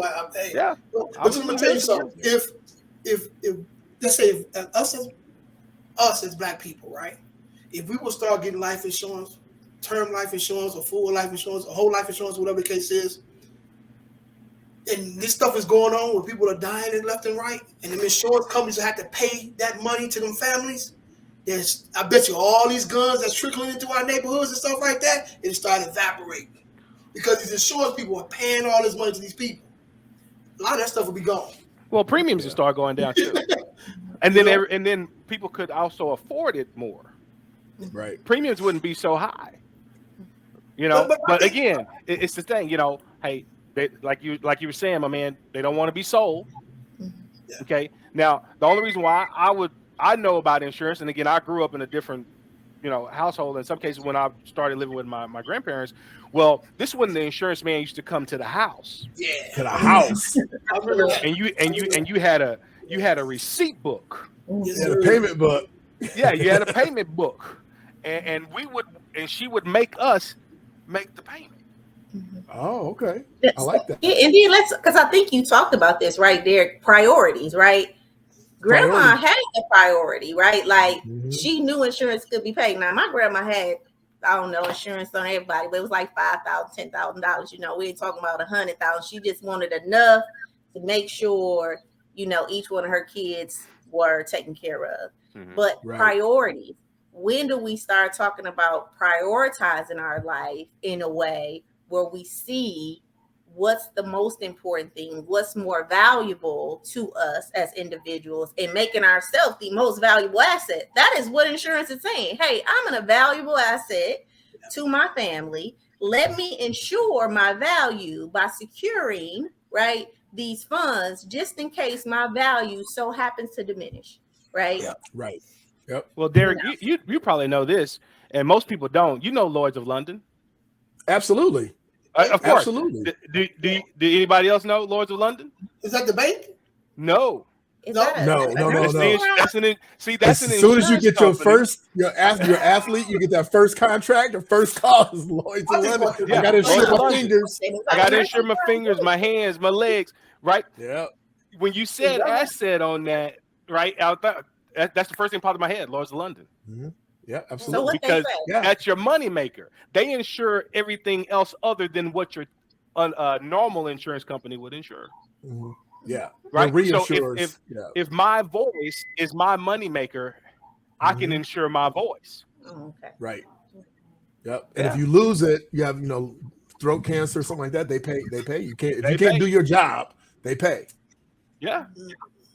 Well, I thought it was a nursery rhyme, but I do feel like I thought it was a bank over there in London. Lloyd's of London, right? Is that like a nursery rhyme or something? Well, no, you're not supposed to know about it per se, but you're your not point. You're not supposed to. Your point. London Bridge is falling out. London Bridge is falling out. I was thinking about that. Yeah, what are you showing me? But when you're in the insurance industry, you know about these things, right? Mm-hmm. And so that's the reason why I knew my man up there in the corner would know, because if we're insuring stuff, we know how to insure it. Right. Yeah. Yep. So I think the important thing is for individuals to know, what I'm taking away from this conversation is that you are a valuable asset. And this is why you need to get yourself covered, right? Mm-hmm. Your shoe is not as valuable as you. Your car is not as valuable as you. Your home is not as valuable as you. You are the value that you bring to your family. And this is why you need some type of policy to show that you're valuable, right? Mm-hmm. And to make that the priority every month until your value starts to show its way over 20 years, if it's through your business or career or whatever. Right. And a lot of people have it through their companies and things of that nature, right? But as entrepreneurs, we need to have it too. Yes, absolutely. Yeah. Well, we have it through our company, but then again, we also get the tax benefit on that if we employ our employees. So, we put a certain percentage in. They're paying a certain percentage. So, if you're going to run a business, run a business. Yes. Yep. Yes. Not a hobby. Yeah, it's not. Not a hobby. So, we insure partners. We insure the partners too, because if one of them go away. Yeah, we need that. Yeah. You want to talk to us a little bit about something? Did you get a chance to do some research? You know what? I typically don't do research, especially if you tell me something I know a little bit about. But we were going to talk just a little bit about 1031 exchange, right? Yeah. Everybody's heard of it, but a lot of people don't know about it. And typically in the real estate world, we talk about it a whole lot. Those that have money to put in it. I don't typically use it. But that 1031 exchange is actually from the section 1031 of the IRS, what I would call the IRS playbook. And that it allows us to defer capital gains. So from one property to another, we're kind of just moving the money or shifting the money without having to pay the capital gains on it. It's got a lot of moving parts. I don't want any, if anybody listening to this, you're talking about 1031 exchange, please do not take my advice. I am not the financial consultant. My guy up here with the tie on is. Okay. I can help you. So if you want to talk about using that 1031, and I'm gonna have you to reach out to him through the group. I can't tell you nothing about it or how to use it. Okay. But I do believe that it is a very, very good tool in order to use, again, to defer the capital gains on that. You can swap not just properties, but you can also swap businesses inside of it. But they have to be what the IRS refer to as like kind. Mm-hmm. Okay. Like kind in the eyes of the Internal Revenue Service is kind of subjective. So you're going to have to read that book too in order to be able to look at that and determine those definitions as well. But there's no cap or limit on frequency on how you can actually use it. You can actually even use it for your former primary residence under certain specific conditions as well. What else do I know about it? How many months do you have to reinvest that money into something else? You know what? I believe, if I'm not mistaken, I think it's 8 months. Oh, is that long? It's like 60 days or something. Well, they gotta give you a chance to find a like property, and it's got to be worth more than what you're doing. Right. So basically, if you got an apartment complex, right? Let's say you got 10 units, and we kind of break it down to simple form, right? So it is worth $200,000. Let's say, you bought it at $100,000. You done fixed it up. Now it's worth $200,000. So let's say you want to sell this property. If you the money that when you sell this property, you able to invest it in something else, maybe a higher price. You don't have to pay those taxes on that fund. No taxes on it. It's going to go straight to that. Right. Yeah. And you avoid the taxes for now. Right? Exactly. Now again, it needs to be of the same amount. It needs to be of the same amount or greater. Yeah. Okay. If it's less, whatever the difference is, you're going to be paying capital gain taxes on that. Correct. Okay. And again, I think it's 45 days from the beginning to do it. And then you get another, I think it goes up to 180 days. So there's two different rules. There's a 45-day rule, and then there's a 180-day rule. Okay. Man, I definitely got this. Yeah, I thought it was 60 days for some reason. Yeah. But once you put it in there and you've identified it, so it has to be identified. Okay. It doesn't say that you have to close or anything like that, but it has to be identified within that time frame.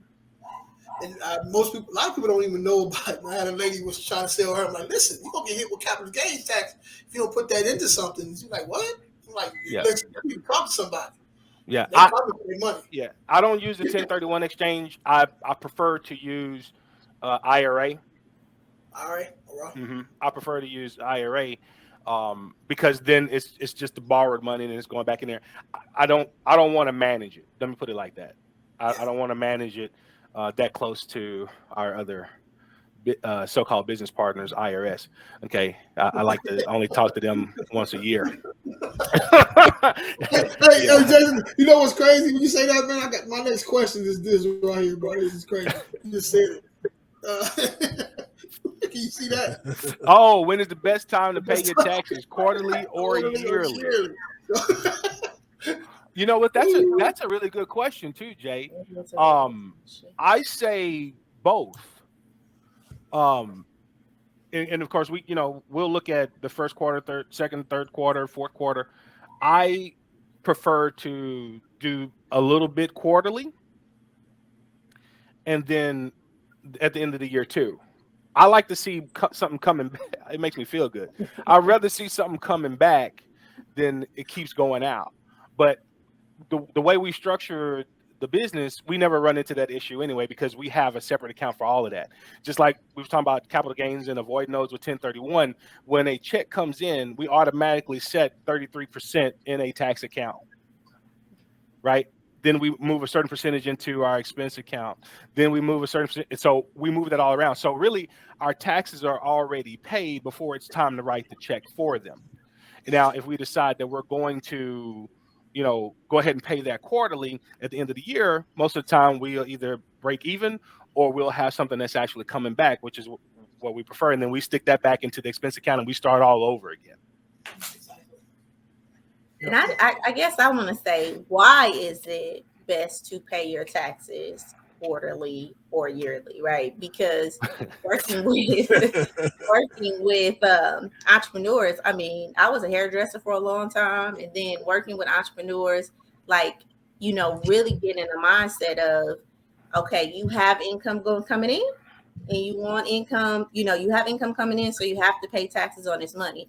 If you want to pay it at the end of the year, that's fine. But it's just important to establish a ritual, right, of paying taxes, of accumulating your income, of knowing how much money you made, like how much you want to pay or how much you have to pay. Because I think it's one of those measuring sticks. I work with so many people who make a lot of good, you know, money, you know, but they don't even have an idea of it because there's no quarterly accounts, nor there's there any yearly accounts. And we have to work on what's the goal and how does this look? And, you know, do you want to get money in the back? You know, you could be getting a lot of your money back in taxes. Well, half of it, you know, some people, and you probably talk to them too. Oh, they don't know what's an expense and what's not. Yeah, I just did a workshop Friday on that exact topic. Yeah, I just did a 3-hour workshop on what's deductible. You know, your small business. My answer, Sheila, would be to do it a little bit quarterly. I'm in the same as Jason. Do a little bit quarterly, and then whatever the balance is at the end of the year. Because what happens is it mitigates writing that big check that just hurts your soul. Oh, that hurts your soul. If you kind of pay as you go, you pay some as you go. I don't do 33%. I do 25%. I try to tell my clients to put, and most of them, trust and believe, most of them don't do any. So to put 25% away of every receivable is a big chore for them because now they're not living off $1, they're living off 75 cents. But what you're trying to do is you're trying to mitigate struggling to pay the big bill at the end of the year. And that's why you're putting the money in an escrow account. That's why you're paying a little bit quarterly. You know, I never get money back. Not since my kids became adults. Now, when they were younger, you know, we had one W-2 income, and then we had my 1099 income, and it would offset, and we'd get a ton of money back because we had the kids. Now, you know, the kids are grown, so, you know, you're just not getting it back. So you just pay as you go. Make sure you keep track of your deductions, and it just eases. Remember the pain question earlier? It just mitigates some of the pain of writing that big check at the end of the year, and it mitigates you trying to scuffle to get the money to write the check at the end of the year. Yeah. And I think you speak to something too, structure, right? We understand when we work and we get that paycheck, the difference between our net and gross, right? Like, we know the difference between that because they already took care of everything. But as entrepreneurs, like, no, that dollar that you made is not for you to spend, right? It is a portion of that dollar. And so just getting in the being a steward over your money and over your business is just it's just such a winner's mindset, you know, really at the end of the day. Well, you know, I try to tell people that however your personal finances are, that's how your business finances are going to be. Yeah. So if you don't have any structure personally, you're gonna have no structure as a business owner if you're the one in control of the finances. Right. And so most businesses probably, I'm just guessing, that are listening to us are solopreneurs or they're 3 to 5 man type shops. And if you're sacrificing personally and your personal stuff's in is chaotic or helter-skelter, your business is going to be helter-skelter. So we got to get you personally set up right. And then we make sure you know that you are the first employee of your firm and what that looks like. You know, and this all goes into setting your goals, you know, because you need to make enough money to pay yourself so that your personal life isn't helter-skelter. And then we have to have some structure there. So, you know, I treat every one of my individual clients, even if they're W-2, as corporations. You know, you work for the railroad, then as an individual, you get a W-2 from the railroad. You are in the railroad business. What's your profit margin? What's your bottom line? You know, and so I try to get them thinking more like a business, so it helps them to understand if they do go into business, what it really supposed to look like. Right. And this normally takes a lot of businesses out right here. the tax situation. You're not putting that money aside. You're not doing what you're supposed to do. This comes back to bite you hard. You know, they tax that they put on their money, and they want their money. Yeah. Believe me, they want the money. Been there, done that. That T-shirt didn't fit. I gave it back. I don't think we hear that coming in as entrepreneurs, right? You need a financial person. You need to, do your taxes, and it's just one of those conversations. I don't know if I'm just here for the individual. I mean, I'm 8 years in business, and this is one of those things. Like, I think I just got an account 2 years ago, and that was the most dumping my stuff in the QuickBooks. And when that accountant was asking me, okay, what did you spend that on? I'm talking about sweating. And I know I was legit, but it was just like, again, don't talk about money. We can't, it was just such a foreign, like I felt like I was in trouble. Like, and I knew I was right. And so, like you said, most of the people who are listening to this podcast, small businesses, entrepreneurs, think about your lifestyle too. One of the reasons why you want to pay your taxes is show your income is because you want a lifestyle too. And a lot of people can't go out and get what they want because you ain't got no proof of any type of income because you're avoiding paying your taxes because you owe taxes, Right. But see, that's why you need somebody like Derrick before you need somebody like Derrick. You see what I mean? Yeah. You need him before you need him. And then most of the time we try to find you when it's too late. And then that's when he's got to try to dig you out. And then in some cases have to break the bad news, right? Mm-hmm. He's got to break the bad news to him. But we need him before. And, again, success leaves clues, right? So when you study these people, we'll talk about Elon Musk, but are you studying him? Okay. We talk about Steve Jobs, but did you study him? Right. Well, their family, before he became the Steve Jobs that we know, they already had a financial planner and a financial consultant. That's how he grew into it. Same thing with the rest of them. They were already there because that got passed down generation after generation, just like money did. Exactly. But that's the beauty of why, Jason's here and Jay's here. I mean, that's the beauty of why you guys are doing this. And it's the reason why I clicked on you all last week and the week before, because you're doing something necessary to change the trajectory of our community, not individuals, our community. And it's necessary. It is necessary for us to make any strides. One of the things I said, when we first started this, like everybody that came on, it was a requirement to have a heart of a teacher. You know what I'm saying? You got to give them the game, man. I know we all have to work and maintain, and make money for our family. That's cool. You got to do that and get your money. But at the same time, you gotta go meet the people where they at. You know what I'm saying? You got to give a little too, man. Be compassionate because you was once in that situation too, and you need somebody to reach their hand out there and say, "Man, look, come here, man. This is what you should be doing, and this is what this is about." I have a question over here. My assistant, she always listens in, Oh, tell her you're on camera. No, but her question was, and I think this is a good question: should low to moderate income individuals have a financial planner and really start working on their finances? Right. I take part of that. Yes. Everybody should work on their finances. So I'll let y'all do the rest. Should low to moderate income hire accountants too? Yeah, I definitely believe so. I mean, especially if you're trying to go higher than that low to moderate. But even if you stay within the low to moderate, you still want to be able to manage that to where it lasts you. Most people run out of money before they run out of time. Okay. We can always still get more money. Okay. We can still earn more money. We can't get back the time, but we're still outliving our money.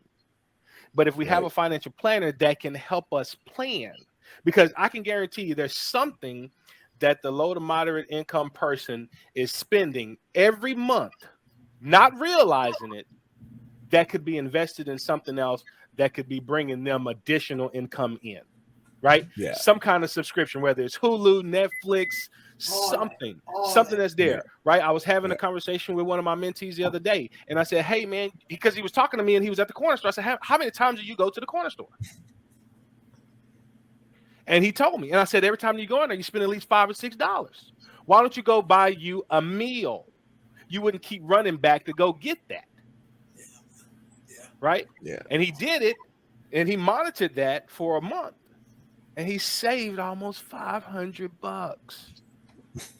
Get your bank account, get your monthly bank account statement, and read it. They don't read it because it comes digital. Look at it. They don't even open it up.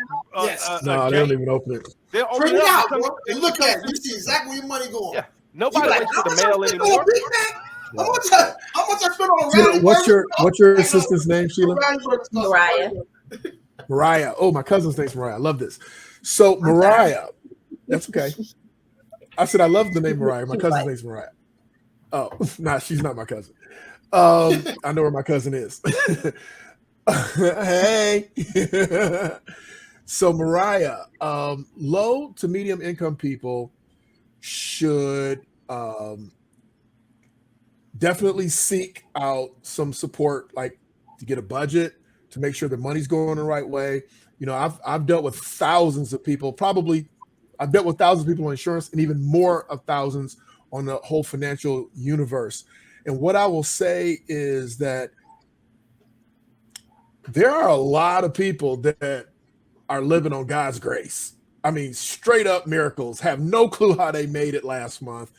And they're not frivolously blowing money. Most of the time, what I find is that these people are single moms, they're single mothers, they're not getting child support, and they are working a job, maybe two, and trying to figure out how to make it work. The problem, and the reason why they need some advice and some help somewhere, is because they get back $8,000 tax refund, and they're broke 3 months later, broke, back to the hustle and the grind. Now, if you get back $5,000, $3,000, $5,000, $8,000, you should be able to set some room into your chaos to improve, to lessen that stress, to lessen all those type things. So that's what I see most of the time. So yes, they need some help. Yes, they need some advice. Yes, it's very difficult for them to find it. You know, when you go to the community free service from the Lutherans or somebody, here it's like the Lutheran Society of something, and they'll help you with your money. You're getting free service. You're going to get the free service is worth what you paid for it. I mean, they can't go past the absolute basics. So what those people should be doing, Mariah, is getting a budget and understanding where their money is going, making sure they're not spending it on Amazon, that they're not spending it at the corner store, they're not going into the gas station when they go get gas. Because you go to the gas station to get gas, you go in the store, and you're going to spend $4 or $5 every time you go in there on the low side. That you should have a grocery list so you just don't pick up things. So there's a lot of things that they could do to mitigate some of that pain. But most importantly, after they mitigate it and life's on this even keel, as you said even earlier, they got to spend all of that extra time figuring out how to make more money. Because we all have a gift and a tool or a skill set that God gave us that we can use to multiply and create more revenue. And you have to do it. I don't care if you have to go back to school. I don't care if it's online self-study. I don't care if you're a great designer or if you're a chef. Doesn't matter to me, but you need to tap into that with everything that you have to create more money. And for that person, Mariah, $100 a week, $400 a month, $4,800 a year can change their life. We're not talking about, everybody thinks you need to get rich. Oh, I need to figure out how to make $5,000 a month or $10,000 a month or $25,000 a month. Now, how about you just make an extra $100 a week?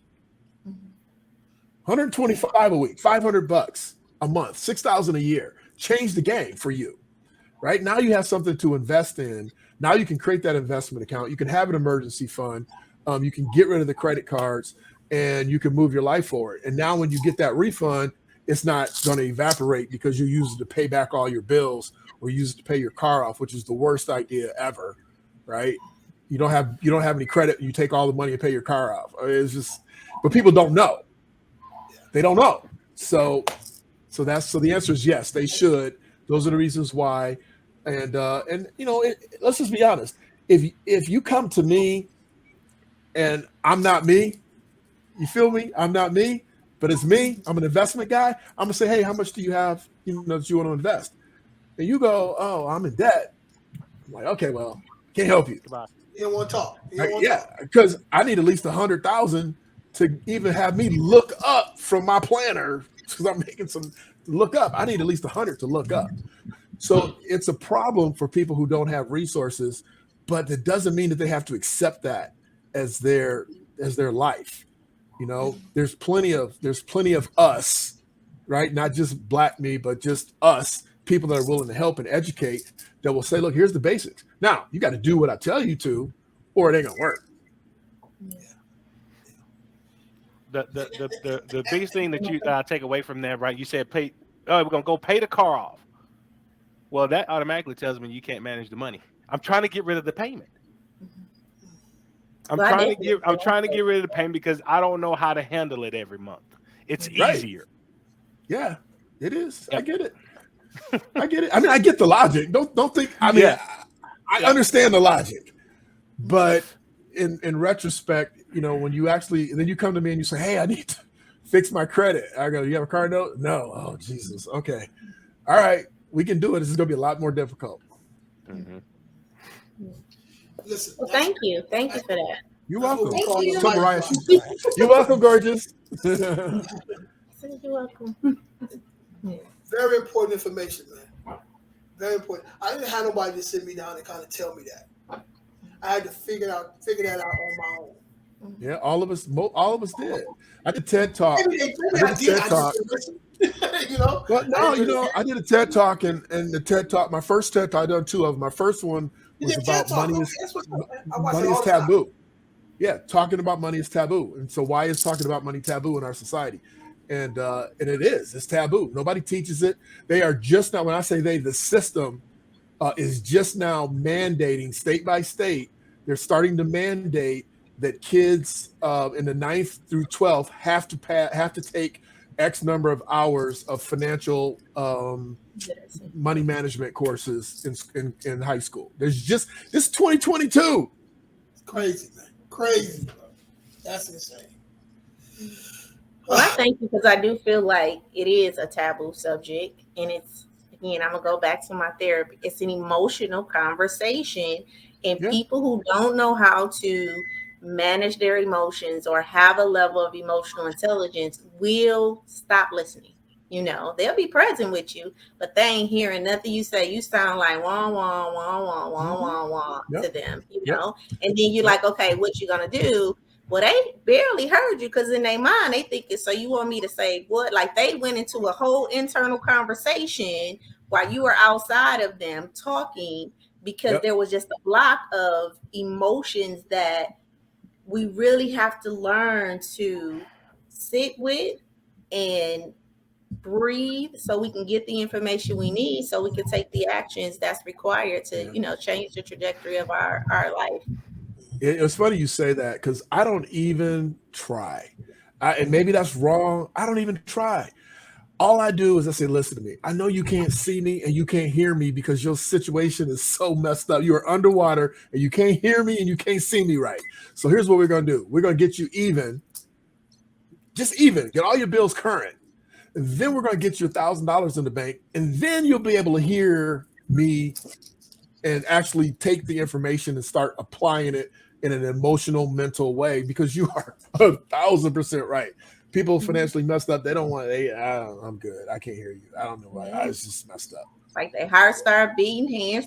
And here's the other part. And it's okay, right? Like having the conversation is the first step to getting the awareness that you need to make the change that you really need to have in your life, right? And so Nobody's saying, bad you did a bad boy, nobody's saying that. We're saying, hey, we all been in a mess. Like, And these are the conversations that we need to introduce ourselves to so that we can become the person that, we want to be financially and otherwise. So I understand why you're saying $1,000, but tell everybody why you saying save up $1,000. Well, I say 1,000 because I've had people in my office cry after they got $500 in a savings account. They're like, I've never had $500 in my life anywhere other than to pay bills. I've never had it. So 1,000 is just a number that's a milestone. It's the first milestone. We try to get people, once they get in our system, we want them to have 10. And then we want the professionals to have 50. And our real core people, they get to 100. So my son, who's 25, he's a real estate agent like you guys. And he lives at home. And the reason why he lives at home is because he has $100,000 number to me before he can go out and start investing for real.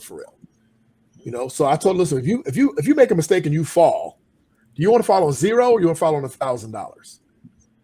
Okay. I mean, so that's the beginning. Now you can get your transmission and that could be $1,300. So you can still be messed up. So real money is being able to sustain yourself for a few years. If you had to, we've all experienced the pandemic at this point. If you were one of the ones that were outsized, right size, resized, oversized, undersized, and didn't have no more money coming in, and you blew through your savings before your next paycheck came or was supposed to come, then you're screwed up. But $1,000 is just an easy. Well, it's not. I shouldn't say easy because it's not easy for everybody. But it's the first hurdle. 1,000 is just the first hurdle. You need 1,000. Yeah, now you're I get it. You're in the stadium. You're not on the field, but you're in the stadium. He just said maybe reserves of maybe 3-4 years. Like, that's a lot of money, right? That's a lot of people, right? But I remember hearing that a person said he had 6 months of reserve back in the day, and I was like, he got 6 months. Man, he got a lot of money, man. You know what I'm saying? You just said 3 years, 3-4 years. I'm like, I ain't never heard that, but that's true. Well, if stuff happens and you can't work, you got to take care of yourself, man. Think about it. I'm 55. If I work for corporate America at 55 and I got outsized because of the pandemic or any other reason, right? This bank came to me one time and said, hey, we want to hire you to run our investment division, blah, blah, blah, blah, blah. I said, how much you gonna pay me? They said, well, we're gonna pay you $125,000 because it's a bank. I'm like, come on, man. I'm like, I ain't getting out of bed for $125,000. You think I'm gonna switch my whole life for $125,000? Come on, man. So my point is simply that we think that because we're good for a month or because we got $1,000, we're okay until you're not. And we've all experienced not. Think about it this way. The government gave out $600 a week in addition to whatever else they were giving. They gave $2,400 on top of your other normal monies, which was more money than most people made. You follow me? Never done it before that I know of. They never done it. And so you're sitting there and you're going, what if they didn't? What would society have looked like if they didn't kick out that extra $2,500, $2,400 a month? Ooh. Oh, it would have been a lot of looting. It would have been a lot of pain going around. So my point is simply that what we think is money ain't money. You just said your man has 6 months, and you're like, man, he got a lot of money. You know how fast 6 months goes? It's June, bro. It's June right now. A couple of days ago, you was just celebrating in the new year, We have to realize that we are our own stimulus package. Hey, nobody coming to save us. Ain't nobody coming to save you, and you don't need nobody to come save you. That's it. You don't need nobody to come save you. Look at California, when people living up under the bridges and living on people working. Yeah. Both of them got professional jobs, but they living in a car. You know what I'm saying? It's like it's a lot going on, man, and it's coming this way. It really is. It's coming this way. It really is. But it's amazing as you drive down the street, help wanted. Starting $15 an hour, help wanted. And everybody's got these signs up, which means nobody's going to work. So you're just like, what's going on? You know what's happening. I would have 4 of them jobs if I had to, bro. If you had to.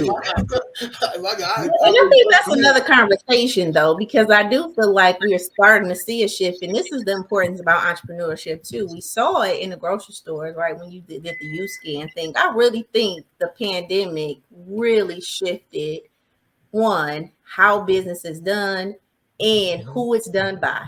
You know what I mean? Yeah. And if we don't start to think about creatively, how can I use my intellectual abilities, intellectual property to start yielding some type of currency for myself, this job may not exist, right?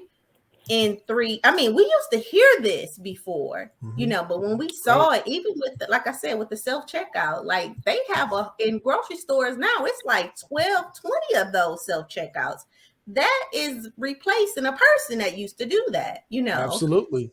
I mean, it's so many devices being used now to take over your quote unquote job security. So if we don't start thinking creatively, even on, like you said, a small level, $100 a week, how do I get to start to generate some income just by my own talent and ability? Because this job may not be here, you know what I mean, in the future. Well, I think it's all of our responsibility to be great. I mean, when I say all, I mean us 4, right? And if there's 10 of us next week, us 10.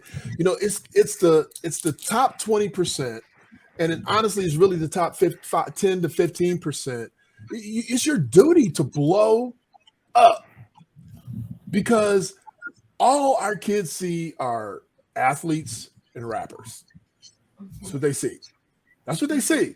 And so to be able to have more normal people running their own experience and reaching out to help other people. My son is my real estate son is in my office. My other son, he's a musician, and I'm working on him. But he's in my office, and he's in my office so that he can see the discipline equals freedom. You make this many calls, you get this many leads, right? You make this many calls, you get this many leads. You make no calls, you get what you get, right? And so I don't do real estate. I mean, I understand the game. I know all the mathematical numbers because of my business, but our duty is to blow up. I mean, because everybody's going to talk about it, but everybody's not going to do it. They're too busy looking at Instagram and seeing that one vacation that somebody took 8,000 pictures showing you 8 different angles, and they spread that out over the whole year. You're thinking your life's amazing, right? Their life's amazing, and you're jealous when they're at home fighting and arguing about money. So, and that trip was financed. That trip was financed. And they'll be paying for it for 2 or 3 more years. Yeah. So, I hope you all are taking this statement lightly, because I truly believe that it's your responsibility to blow up. It's your duty. You got to blow up. You have to, because you have the heart of a teacher, as Jay said, which means you're not going to go take all of your stuff and go in a corner and not communicate with people. You're going to reach back. You're already reaching back. You're not going to stop doing what you're doing. You guys could be out hunting real estate deals right now versus being on this live for a couple hours. But you're here because you want to help other people. And so blowing up and saying, yep, you can blow up too. I was poor 10 years ago, or I was struggling a month ago, or whatever it was, 2 months ago, or 10 months, or 10 years, and telling people there's a way to do it. And if you're willing to listen, I'm willing to help you. I mean, that's all we can do. Yeah. All right, Ms. Sheila, do you have something you want to talk about or touch on real quick? I do. So I was kind of torn between, because I always get the message. I want to talk about something about my business. So first, I want to say we have our workshop coming out. Stop It Now in June. We focus on procrastinating and self-sabotaging behavior. What day? What day is that? I'll get it to you next week. Okay. I'm working with the marketer now, but I know it's June. We're going to start the launch process, I think June 6th.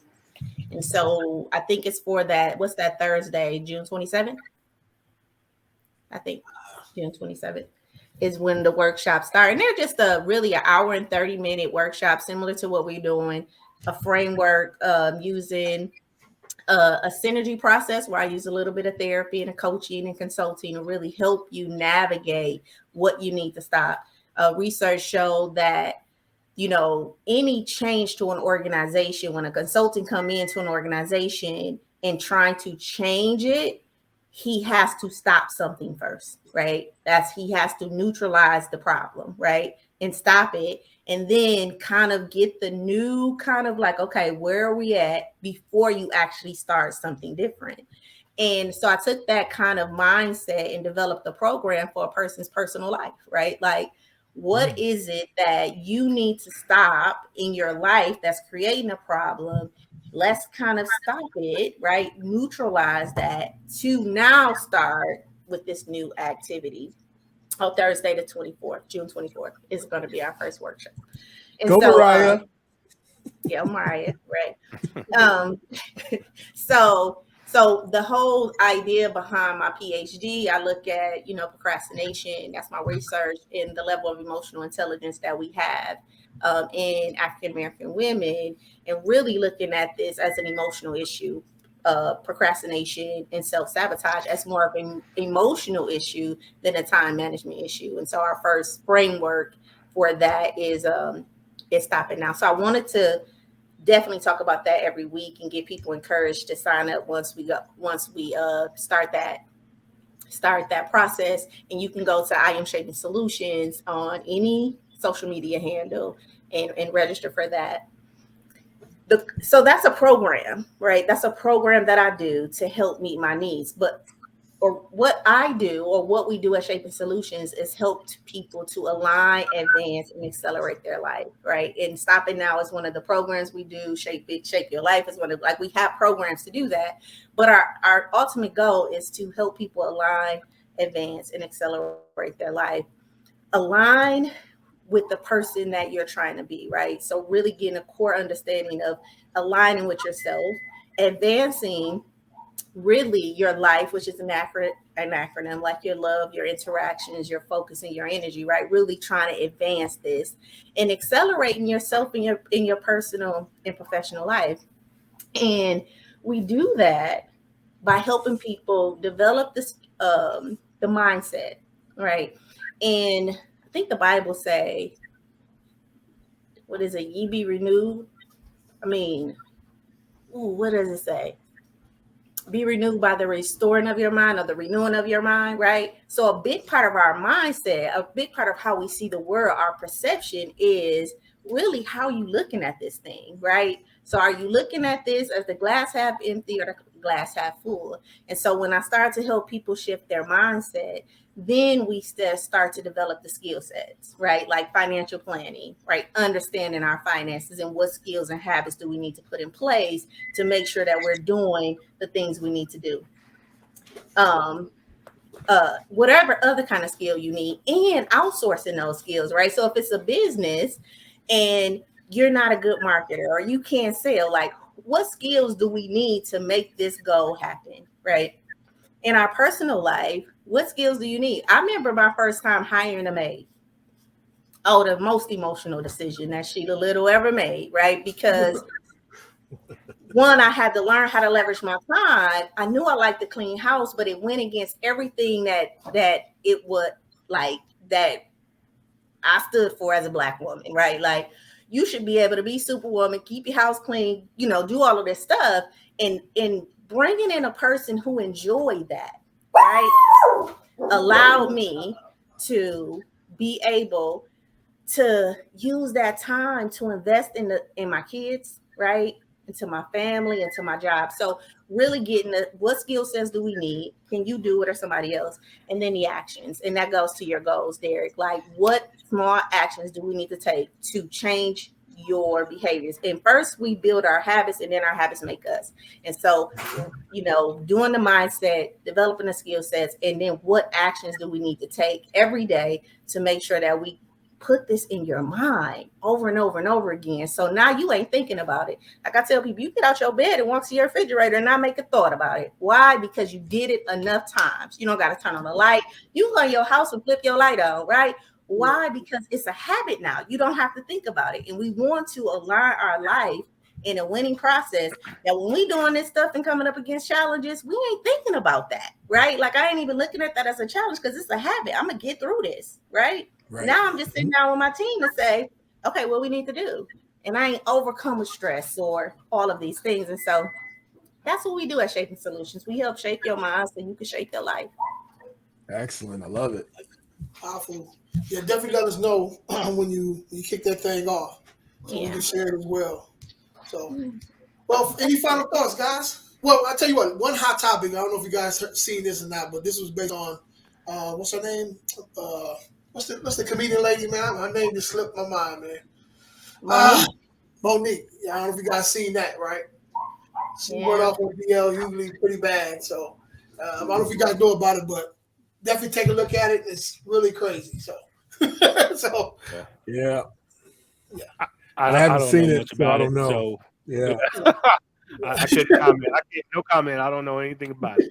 All right, but it was crazy.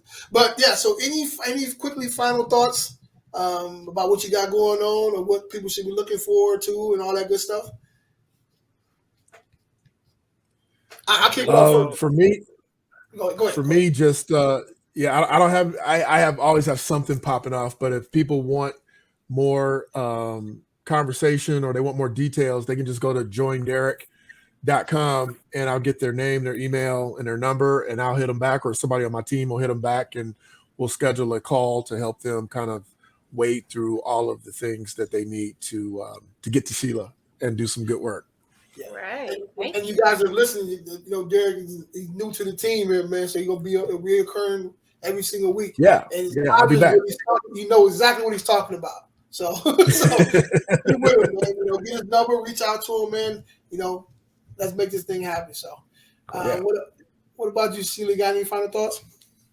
Hey, you know what? Teamwork make a dream work. You know, I feel grateful to be, you know, in the presence of such great minds, right?